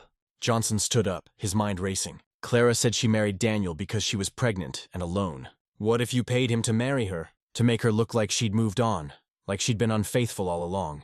That's insane, is it? You orchestrated the photos. You fed me lies. Why wouldn't you go further? Why wouldn't you make absolutely sure Clara and I could never reconcile? You're drunk.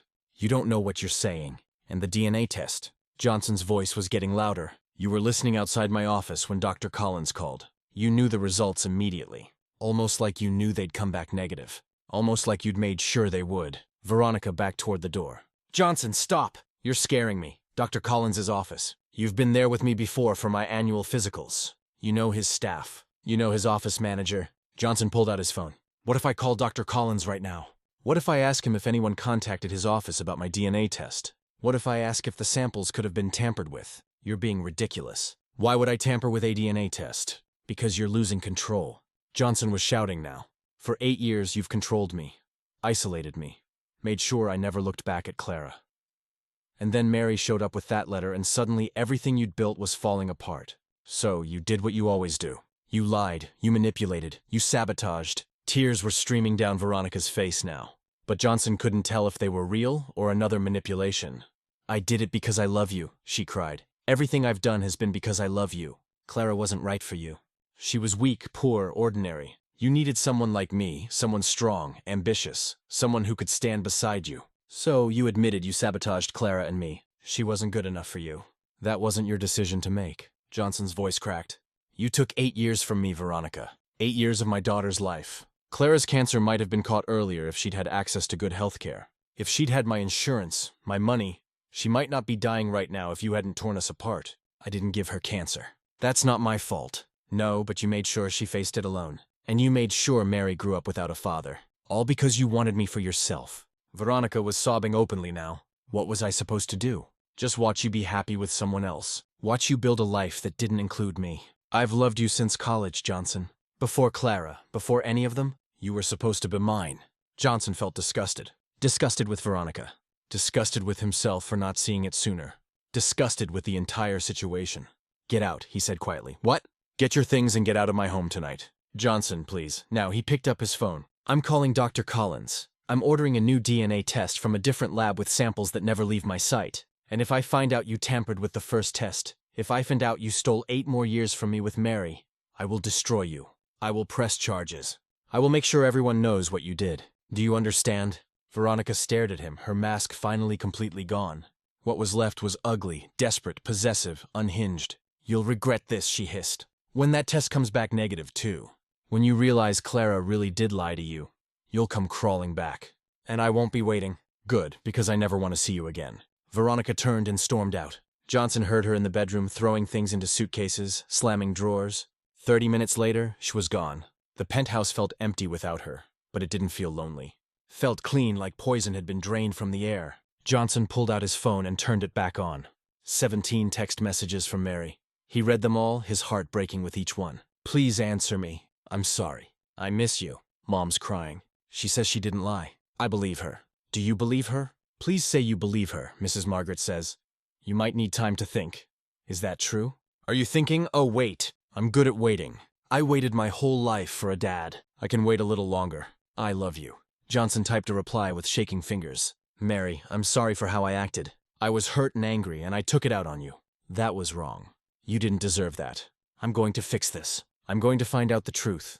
And no matter what that truth is, you'll always be special to me. I promise. The reply came immediately. Does that mean you're my dad again? Johnson stared at the message. He wanted to say yes. He wanted to believe it, but he needed proof first. Real proof, untainted by Veronica's lies. I don't know yet, but I'm going to find out. Trust me. I trust you, Dad. Johnson closed his eyes. Tomorrow he'd call Dr. Collins. He'd order a new test. He'd watch the samples himself, make sure there was no possibility of tampering. And if Mary really was his daughter, if she was his daughter, he'd spend the rest of his life making up for the 10 years he'd missed, and for the horrible things he'd said tonight. He just hoped it wasn't too late. Johnson didn't sleep that night. He sat in his office staring at his phone, reading and rereading Mary's texts. Each one was a knife to his heart. Around 3 a.m., a new message came through. Dad, are you awake? Mom's really sick tonight. The nurses are worried. Can you come? Johnson was out the door in minutes. The hospital was eerily quiet at night. His footsteps echoed down the empty corridors as he rushed to Clara's room. A nurse was inside checking monitors, adjusting IVs. Clara looked worse than he'd ever seen her. Pale, sweating, breathing labored. What happened? Johnson demanded. The nurse turned. Her body's having a severe reaction to the chemotherapy. It's not uncommon, but we need to monitor her closely. Are you family? Johnson hesitated. Was he? The DNA test said no, but his heart said something different. Yes, I'm family. The nurse nodded and left them alone. Johnson sat in the chair beside the bed. Clara's eyes fluttered open. Johnson. Her voice was barely a whisper. You came. Mary texted me. She said you were sick. Mary, is she okay? Mrs. Margaret said you brought her back tonight. Said you were upset. Clara, I need to know the truth. And I need you to be completely honest with me, no matter how much it hurts. He pulled out his phone, showed her the DNA results. This test says I'm not Mary's father. Clara's eyes filled with tears. That test is wrong. How can you be sure? Because I've never been with anyone else, Johnson. Ever. You're my first, my only. Even when I married Daniel, her voice broke. It was never consummated. He knew I was pregnant with your baby. He offered to help me to give Mary a father's name, but I couldn't. I couldn't be with him that way. I still loved you too much. Then why would the test say? I don't know. Clara tried to toss it up, but fell back too weak. But I know my body, Johnson. I know my truth.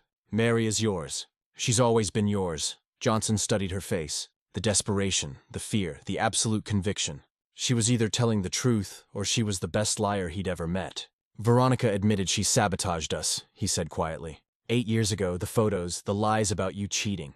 Short-chest-rated all of it. Clara closed her eyes. I knew it. I knew she was behind it. She also found your marriage certificate to Daniel suspiciously fast, like she'd been prepared to use it. Clara's eyes snapped open.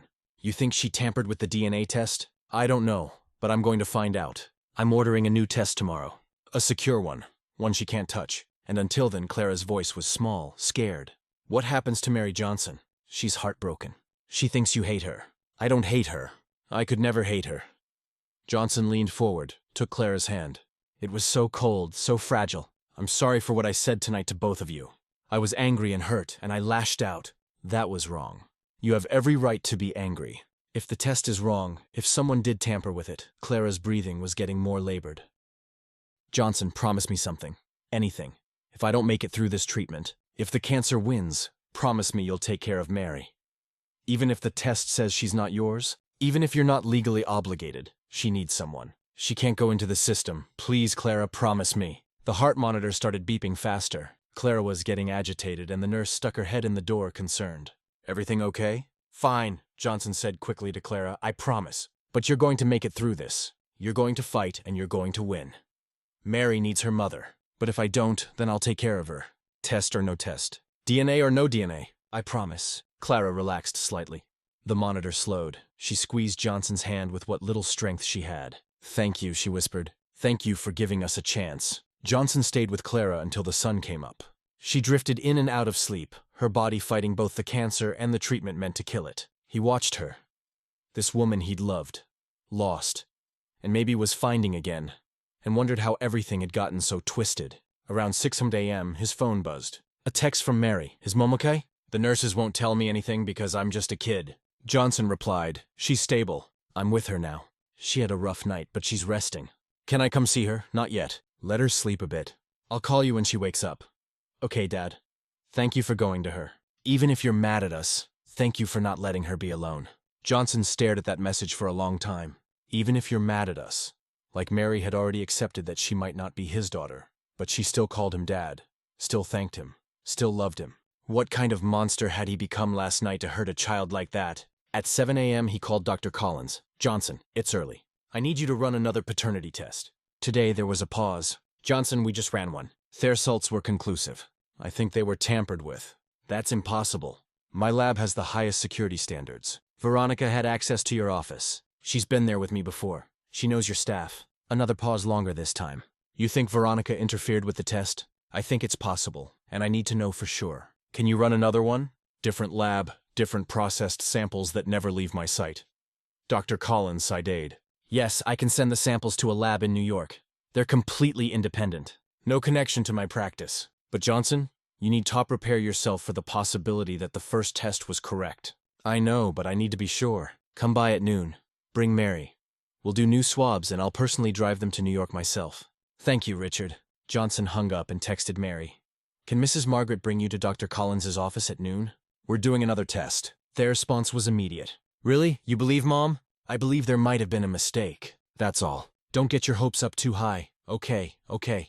But I'm hoping anyway. I can't help it. Johnson smiled despite everything. That was Mary, eternally hopeful, even when the world gave her every reason not to be. He looked at Clara, still sleeping. The morning light made her look younger, less sick. He could see traces of the woman he'd fallen in love with 9 years ago. Beautiful, kind, full of life. How much time did she have left? Months. Dr. Peterson had said the treatment was aggressive. But even with the best care, stage 4 cancer was brutal. Johnson pulled out his laptop and started researching experimental treatments, clinical trials, alternative therapies. Money was no object. If there was something out there that could save Clara, he'd find it. Around 9 a.m., Clara woke up. She looked better. The crisis had passed. You're still here? She said, surprised. I promised Mary I'd stay until you woke up. How is she really? Johnson hesitated, heartbroken, scared, trying to be brave. You looked at Clara. She's remarkable, you know. Despite everything, the poverty, your illness, not having a father, she's smart, kind, hopeful. You did an amazing job raising her. Tears slipped down Clara's cheeks. I tried. God, I tried so hard, but I always felt like I was failing her. She deserves so much more than I could give her. She had love. That's more than a lot of kids get. But love doesn't pay for school supplies. Love doesn't put food on the table. Love doesn't. Clara's voice broke. There were nights I had to choose between paying the electric bill and buying groceries. Nights. Mary went to bed hungry because I couldn't afford both. What kind of mother does that make me? The kind who did the best she could with what she had. The kind who fought every day to keep her daughter safe and happy. Clara, you're not a failure. You're a hero. Clara shook her head. I'm dying, Johnson, some hero. You're fighting. That's heroic. They sat in silence for a moment. Then Clara spoke quietly. What happens if the new test says you're not Mary's father? What happens to us? Johnson had been thinking about that all night. I don't know, but I made you a promise and I keep my promises. Mary won't go into the system. I'll make sure she's taken care of. Even if she's not yours. Even then. Clara's expression was unreadable.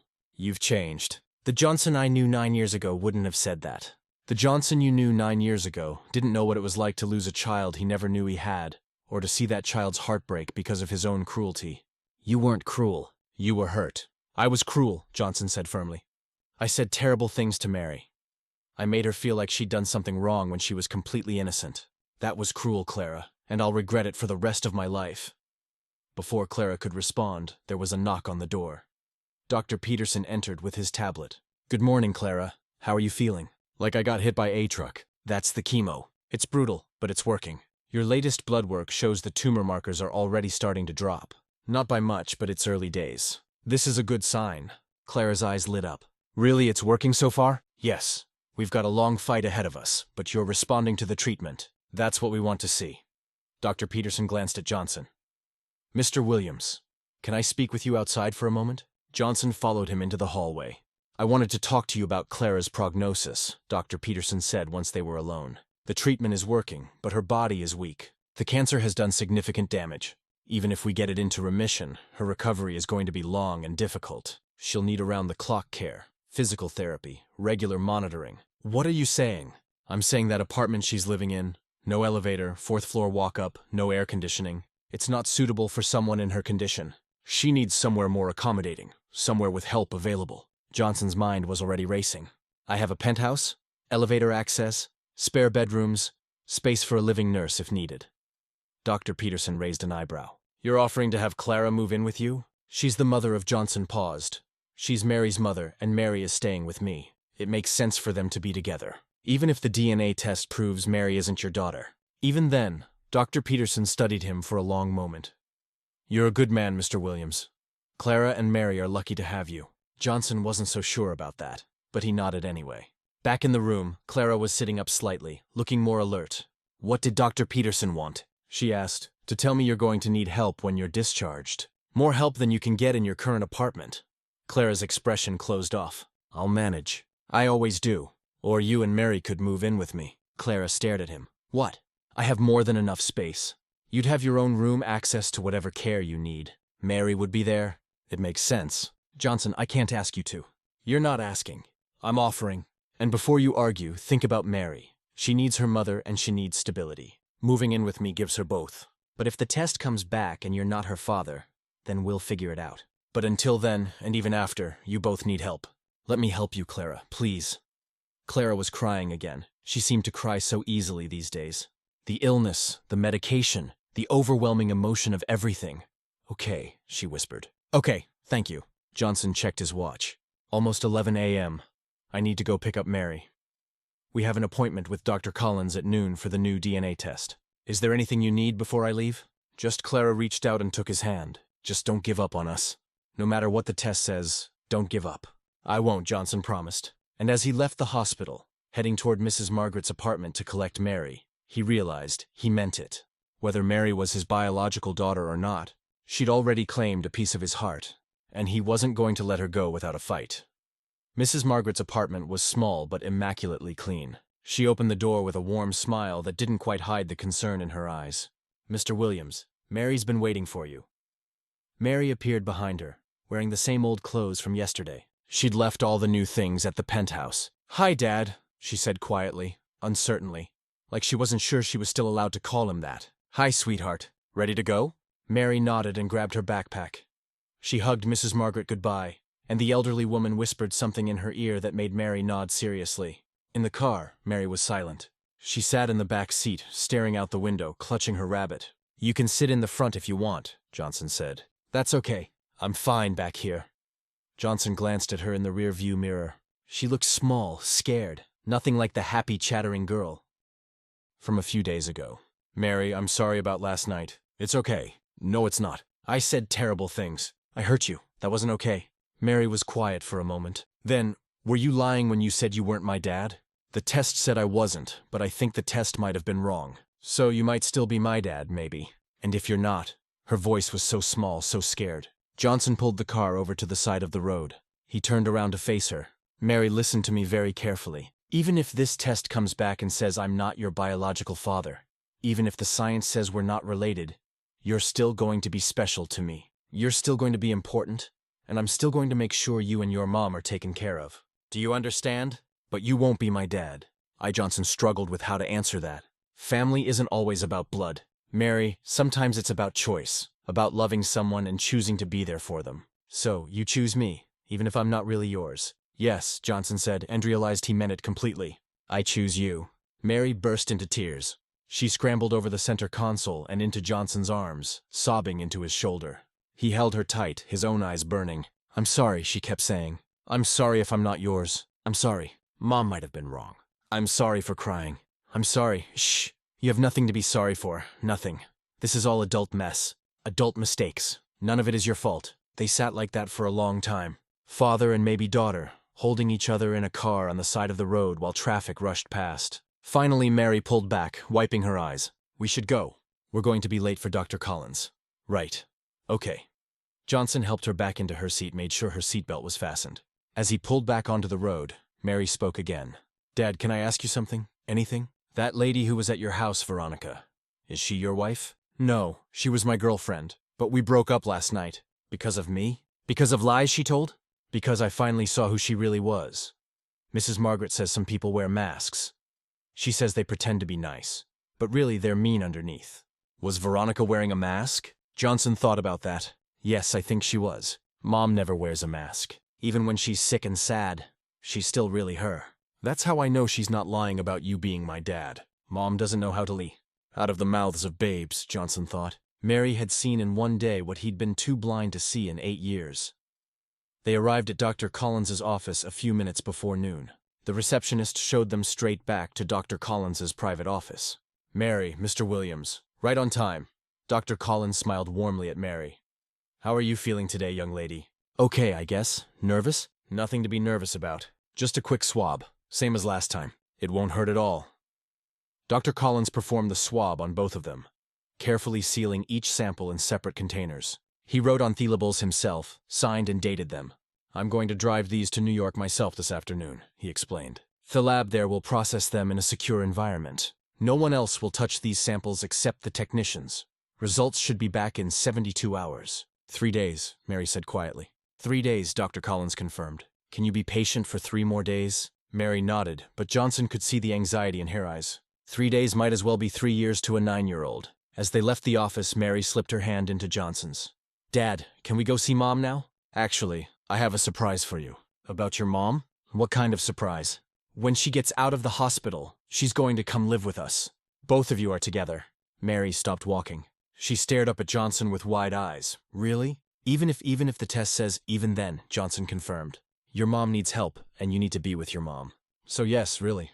Mary's face broke into the biggest smile Johnson had seen since this whole thing started. She threw her arms around his waist. "Thank you, thank you, thank you.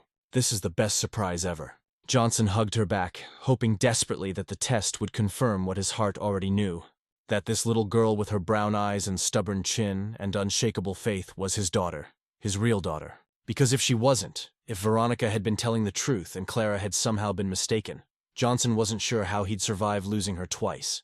They spent the afternoon at the hospital with Clara. Mary climbed onto the bed beside her mother, careful not to disturb the IVs, and chattered about the new DNA test, about moving in with Johnson, about everything being okay again. Clara caught Johnson's eye over Mary's head. Her expression was cautious, hopeful, but also terrified. She mulled, "Thank you." After Mary fell asleep in the chair beside Clara's bed, Clara spoke softly. "The detective called me today about the restraining order. Veronica is trying to file against you." "You too? Me too. She claims we're both harassing her, trying to extort money." "She's building a case, Johnson. Let her. My lawyer is investigating her. If she tampered with that DNA test, she's going to face charges." Clara held his gaze steadily. "You are her father, Johnson. I've never been more certain of anything in my life. Then we'll prove it, and once we do, Veronica's finished." The third day crawled by. Johnson tried to work but couldn't focus. Mary was anxious, jumping every time his phone rang. Finally, late in the afternoon, Dr. Collins called. "Johnson, I have results from New York." Johnson's heart hammered, and the test confirms with 99.9% certainty that you are Mary's biological father. Relief flooded through him. "You're sure?" "Completely sure. There's no doubt, Johnson. Mary is your daughter." "What about the first test?" Dr. Collins's voice was grim. "We found a gap in our security footage 15 minutes, where the camera in the sample storage room went offline, and Veronica Brown signed in as a guest that day. She claimed she was picking up your prescription refill. I didn't have a prescription to pick up. I know. I'm reporting this to the medical board and cooperating fully with your lawyer's investigation." Johnson closed his eyes. "Send me the official results. I need to show Clara and Mary." He immediately called Mary. She answered on the first ring. "Dad, did Dr. Collins call?" "He did. Sweetheart, pack your things. We're going to the hospital to tell your mom the good news together." "Good news. Does that mean?" "It means I'm your dad, Mary. Officially, biologically, no doubt about it." "You're mine." Mary's scream of joy was so loud Johnson had to hold the phone away from his ear. 20 minutes later, they burst into Clara's hospital room. Mary was clutching the official test results, tears streaming down her face. "Mom, Dad's my dad. The test says so. 99.9%. Clara read the results, tears flowing freely. She looked at Johnson, and the expression on her face was pure joy mixed with vindication. "I told you," she whispered. Johnson sat on the edge of Clara's bed. Mary climbed up between them, and for a moment they were a family. Father, mother, daughter together at last. "What happens now?" Clara asked. "Now Veronica faces the consequences of what she did. My lawyer is building a case. She'll be angry. Desperate people do dangerous things. Let her be angry. She can't hurt us anymore." But even as Johnson said it, his phone buzzed with a text from an unknown number. "You're going to regret this, Johnson. All of you." Johnson deleted it without showing Clara or Mary. He'd deal with Veronica's threats later. Right now, he just wanted to enjoy this moment. His first official day as Mary's father. Nothing was going to ruin that. Not even Veronica Brown. 2 days later, Johnson was in his office working when his phone rang. Detective Martinez. Mr. Williams, I wanted to update you. We've reviewed the evidence regarding Ms. Brown's restraining order request and it's been denied. The text messages she provided as evidence were fabricated. The metadata doesn't match. We're now investigating her for filing a false police report. Good. There's more. Based on information from your lawyer and Dr. Collins, we're opening a criminal investigation into evidence tampering. Ms. Brown may face serious charges. Johnson felt a grim satisfaction. Thank you, Detective. After he hung up, Mary appeared in the doorway. Was that about Veronica? Yes. She tried to lie to the police, but they figured it out. Good. She shouldn't be allowed to hurt people and get away with it. Mary came over and climbed into his lap, something she'd started doing more often. Dad, when is Mom coming home? Dr. Peterson says maybe next week if she keeps improving and then we'll all live here together like a real family. Like Ariel family, Johnson confirmed. Mary was quiet for a moment. I used to dream about this. Having a dad, having a nice home, Mom being healthy. I thought it was just pretend, but it's real now. Johnson hugged her tighter. It's real, sweetheart, and I'm going to make sure it stays real. That evening, Johnson received a call from Marcus. Johnson, we have a problem. Veronica's disappeared. What do you mean disappeared? She's not at the hotel where she was staying. Her phone's off. Her credit cards haven't been used in 2 days.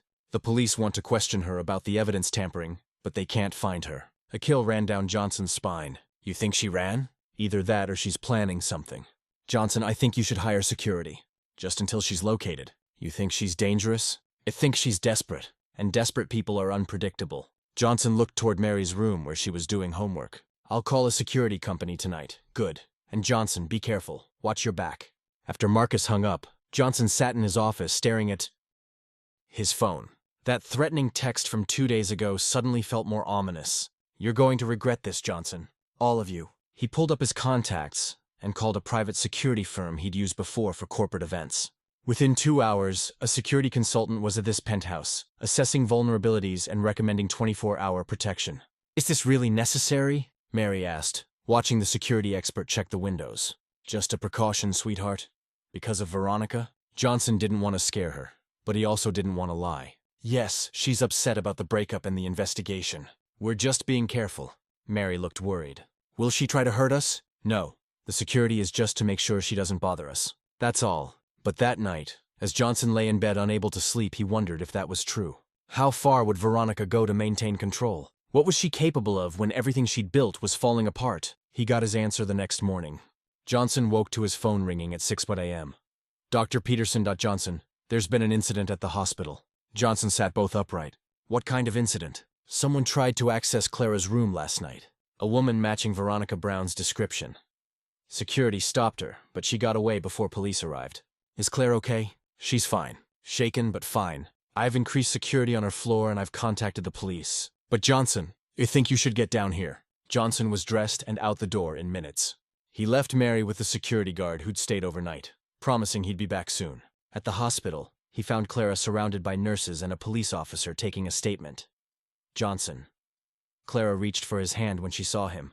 She was trembling. Veronica Washer. She tried to get into my room. What did she want? I don't know.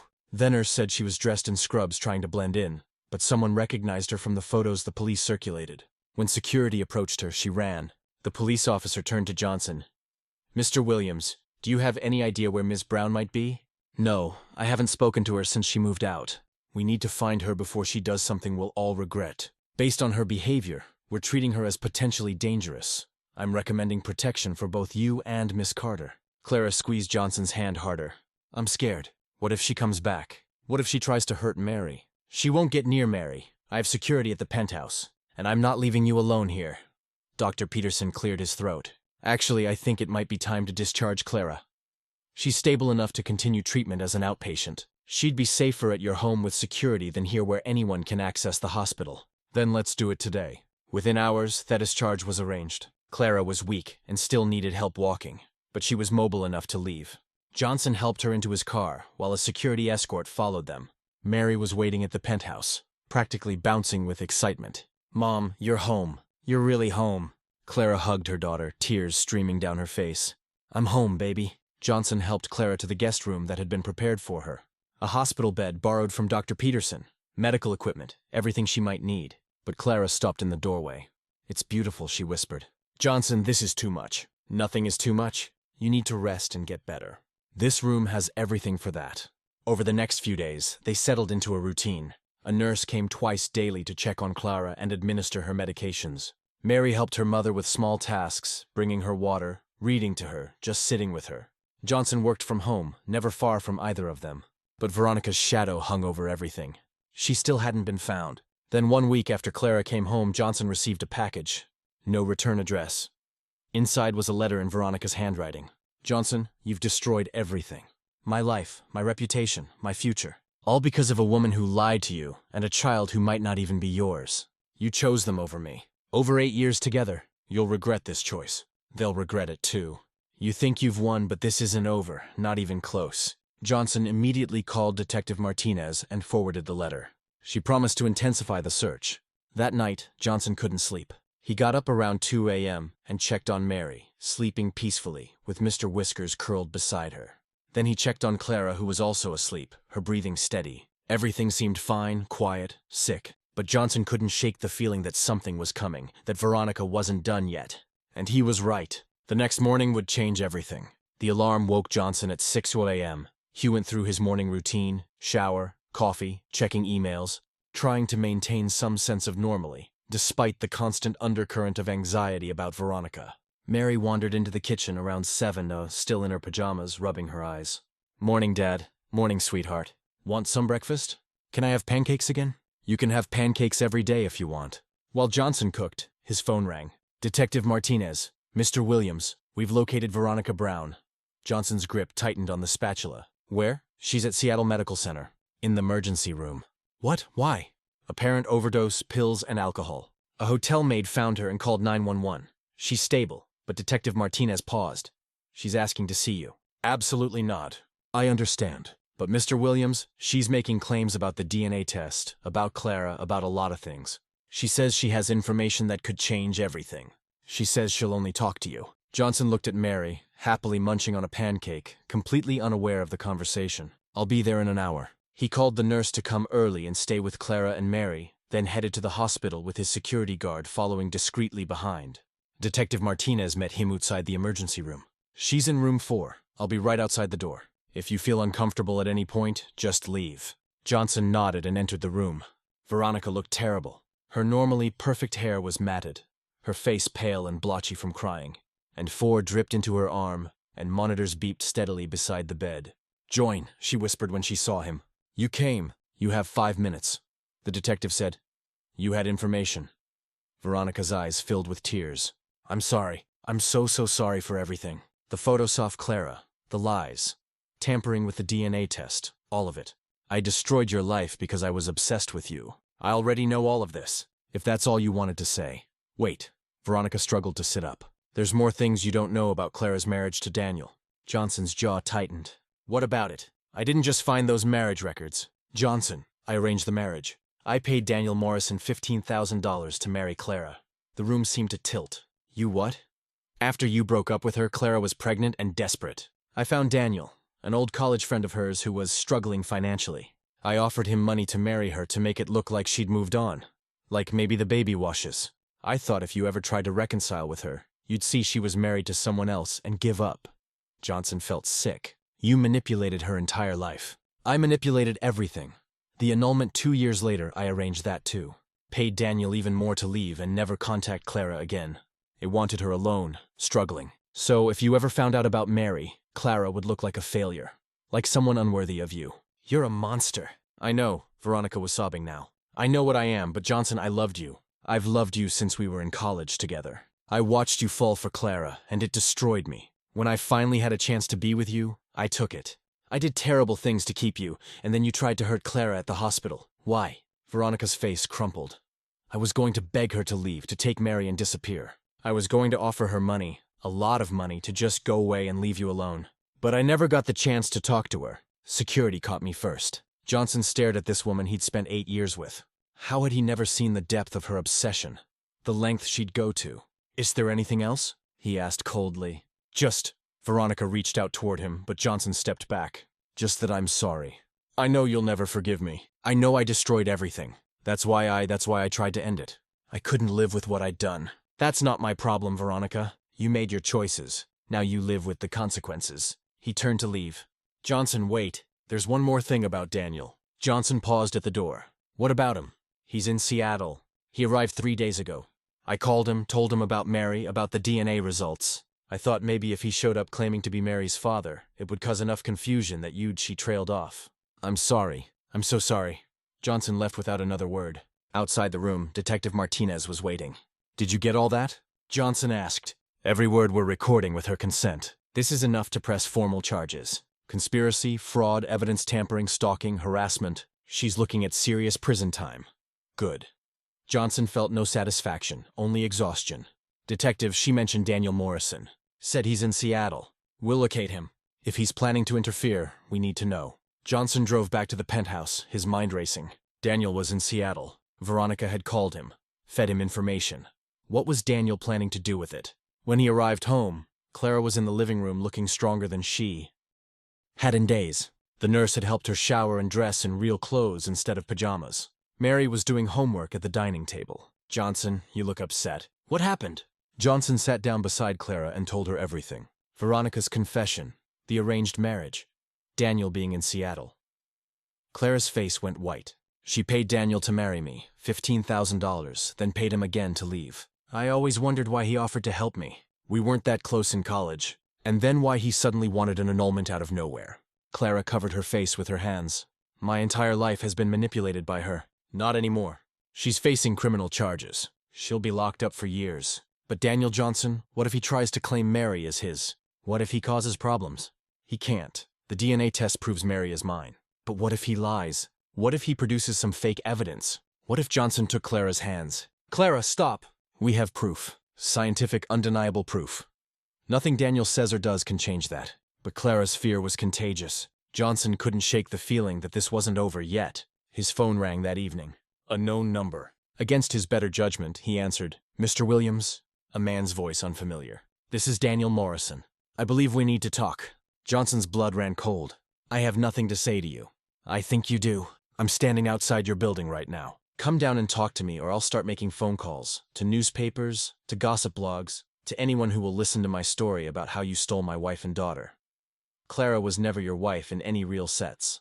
And Mary is proven to be my daughter. Proven how?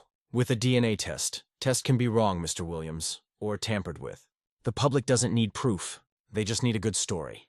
Richko steals dying woman and her child from her devoted husband. That's the kind of story that goes viral. Johnson looked at Clara and Mary through the doorway. Both were watching him, sensing something was wrong. I'll be down in 5 minutes, Johnson said quietly. But Daniel, if you think you can blackmail me, you're making a serious mistake. He hung up and turned to his security guard. There's a man outside the building, Daniel Morrison. I'm going down to talk to him, but I want you nearby. If anything seems off, intervene, Johnson. No, Clara said, standing up. Don't go down there. He's dangerous when he's cornered. I learned that during our marriage. He hurt you, not physically, but emotionally. He was cruel when he didn't get what he wanted. Please don't go, I have to. If I don't, he'll make good on his threats. Our lives will become a media circus. Mary will be caught in the middle of it. Johnson took the elevator down to the lobby. Through the glass doors, he could see Daniel Morrison standing on the sidewalk. He was in his late 30s, well-dressed, handsome in a polished way. He smiled when he saw Johnson approaching. Mr. Williams, thanks for coming down. You have 2 minutes talk. Daniel's smile widened.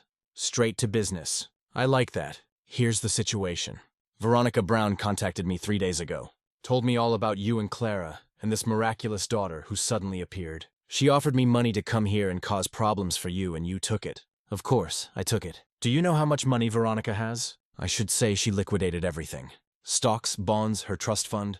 5 million, Mr. Williams. That's what she paid me to destroy your happy little family. Johnson's fists clenched. What do you want? More money. Veronica's 5 million is nice, but you have more, much more. So, here's my offer. You pay me 10 million and I disappear forever. No media stories, no custody claims, no problems. I just vanish. And if I refuse, then tomorrow morning, I hold a press conference. I tell the world that Mary is my daughter from my marriage to Clara. I show the marriage certificate, the timeline of Mary's birth, 8 months after our wedding. I cry about how you used your wealth and power to steal my family. I demand custody rights. Even if the DNA test proves you're the biological father, the legal battle will take years. And the whole time, Mary will be caught in the middle. Is that what you want for her? Johnson studied Daniel carefully. The man was smooth, confident, clearly used to manipulation, but there was something desperate in his eyes, something that suggested he wasn't as in control as he pretended to be. Here's my counteroffer, Johnson said quietly. You get nothing. Not $1. You disappear anyway, or I have you arrested for extortion. Detective Martinez is already looking for you. One phone call and you're in custody. Daniel's smile faltered. You're bluffing. Am I? Veronica confessed everything this morning.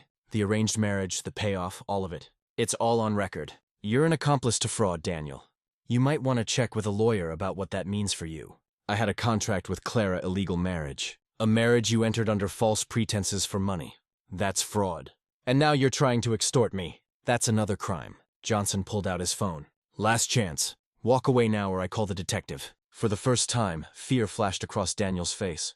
You don't understand. I need that money. I have debts. Serious debts. The kind of debts where people get hurt if they're not paid. Then I suggest you call the police because you're not getting money from me. Daniel's composure cracked completely. Please, you don't understand. These people, they'll kill me if I don't pay. Veronica promised me enough to clear my debts and start over. But now she's in the hospital. Her accounts are frozen and I have nothing. I'm desperate here. That's not my problem. Make it your problem. Help me and I'll disappear. I'll sign whatever you want. Legal documents saying, I have no claim to Mary, no claim to Clara. I'll testify against Veronica if you need me to. Just help me. Johnson considered this. Daniel was pathetic, desperate, but he could still cause problems. A media circus, legal battles, stress on Claire and Mary, all things Johnson wanted to avoid. How much do you owe? $300,000. Maybe a bit more with interest. I'll give you $200,000, not a penny more. But you sign legal documents first, prepared by my lawyer, relinquishing any and all claims to Mary or Clara. You testify against Veronica if needed, and you leave Seattle tonight. If I ever see you again, if you ever contact my family again, I'll have you arrested. Deal? Daniel nodded frantically. Deal? Yes, thank you. Don't thank me. I'm not doing this for you. I'm doing it to protect my family from the mess you and Veronica created. Johnson called Marcus and explained the situation. Within 2 hours, Daniel was in Marcus's office signing documents. By midnight, $2 million had been wired to an account to pay off Daniel's debts. And Daniel Morrison was on a red-eye flight to somewhere far away. Johnson returned home exhausted. Clara was still awake, waiting for him. What happened? Johnson told her everything. You paid him $200,000. Clara looked shocked. It was worth it to make him go away to protect you and Mary from the circus he would have created. Johnson, that's so much money. Clara, stop. Money doesn't matter. What matters is that he's gone.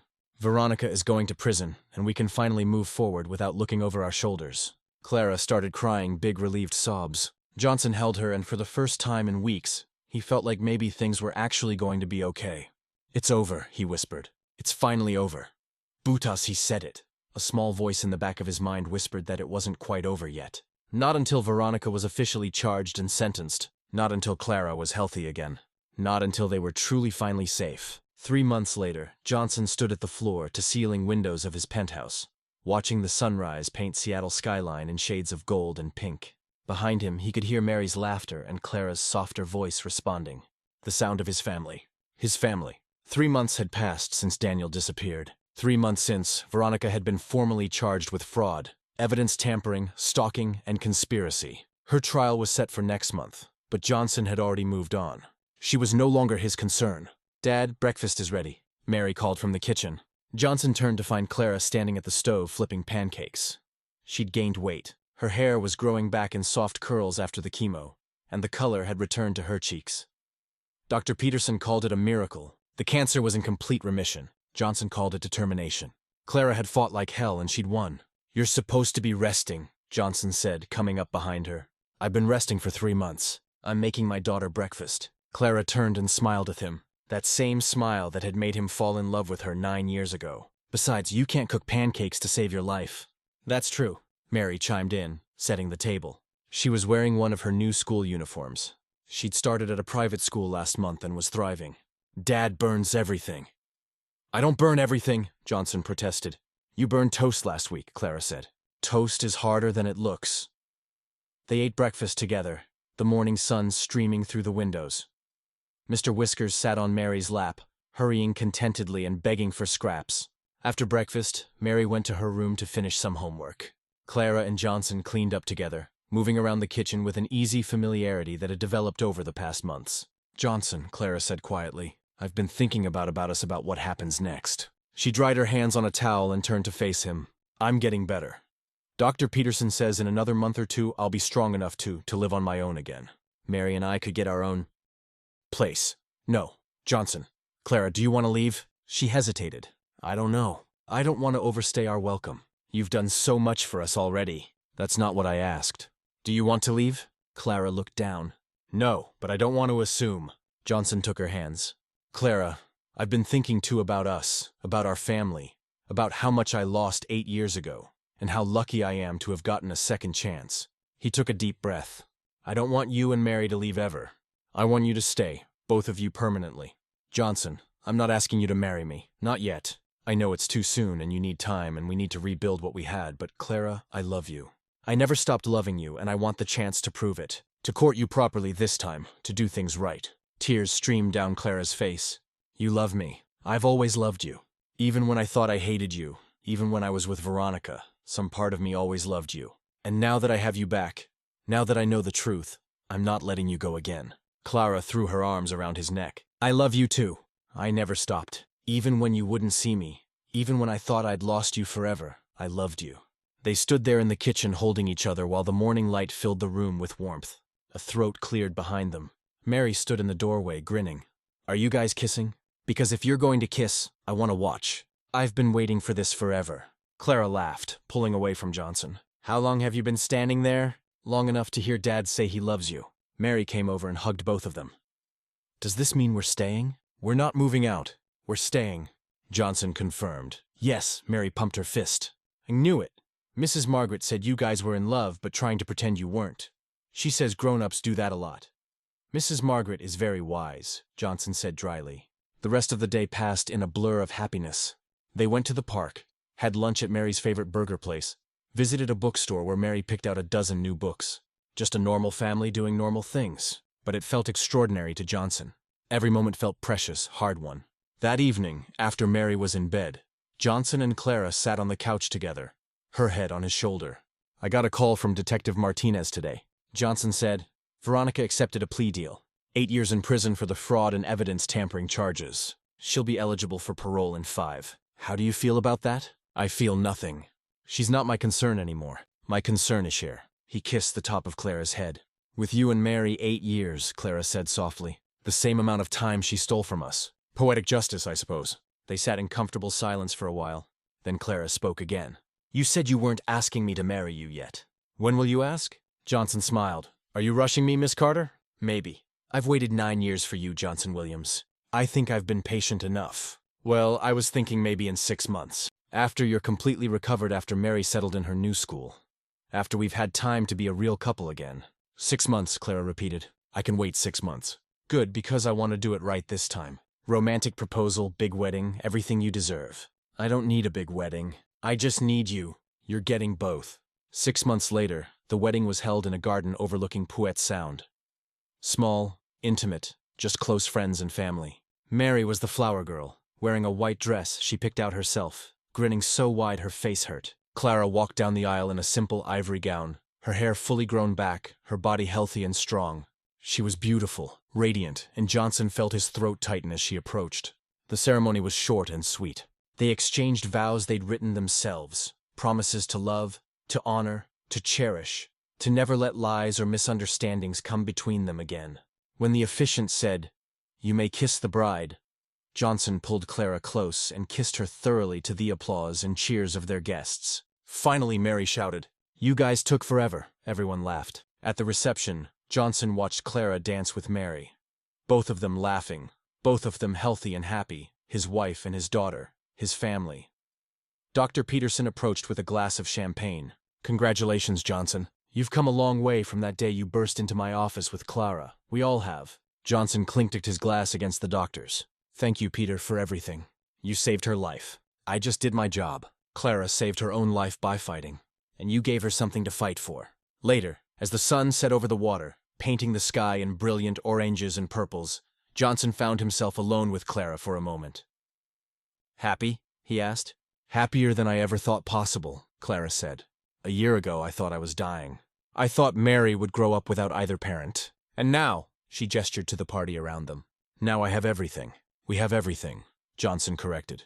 Mary ran up to them, breathless and excited. Dad, Mom, they're about to cut the cake. Come on. She grabbed both their hands and pulled them toward the reception tent. Johnson and Clara exchanged a smile over their daughter's head. A smile full of love, gratitude, and hope for the future. As they walked together into the golden light of the setting sun, surrounded by the people they loved, Johnson thought about the letter that had started it all. Mary's childish handwriting, her desperate plea for help, her unshakable faith that her father would come if she just asked. She'd been right. Love had been more important than the letter. But the letter had brought them together. And now, finally, they were a family complete. Oh, forever. I hope you enjoyed watching it as much as I enjoyed creating it. Like, share, and comment on the lessons you've learned. Let me know where you're watching from in the comments below. See you in my next